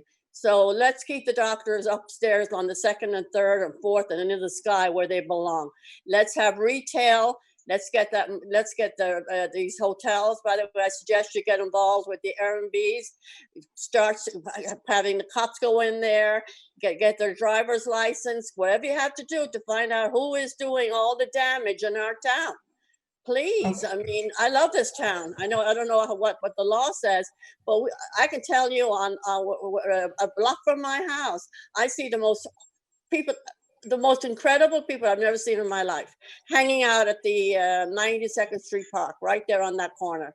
I'm afraid to walk there with my dogs anymore. So we have some really bad people coming in. I don't know if it's Airbnb. I don't know where they're coming from. They might be coming from Surfside. I don't know. But definitely all retail on the ground floors. We asked the church to do it. They're honoring it. Everybody else should do the same. Thank you. Thank you. Again, I'm over and out. Bye. Bye. Okay, move to adjourn. Mayor, we have one more comment. Oh. Linda's over. Linda? Former Mayor Linda Zober, 1231 95th Street, West Island. I would like to tell you that I ran the Merchants Association for several years. We met once a month. Every merchant was there. We planned things for the street. I know as soon as COVID is taken care of, Kathleen and I have also talked about having some wonderful programs on the street that involves the children from Bay Harbor Islands drawing pictures and having them in the windows on the street so all of our residents can walk by and we can all be involved. These are things that we are planning for the future. But originally, the Merchants Association was stopped when Eileen and Chuck got in. And it's too bad because we used to bring their desires. Kelly, you're absolutely right. That we used to bring their desires, the things that they needed. And it was really wonderful to hear from them. Thank you. Thank you. Okay. Anybody else, Abba? No more public comment. Thank you. Move to adjourn. Second. Okay, everybody, happy Thanksgiving. Happy holidays. Love you. Bye. Bye. Stay. Don't make me laugh.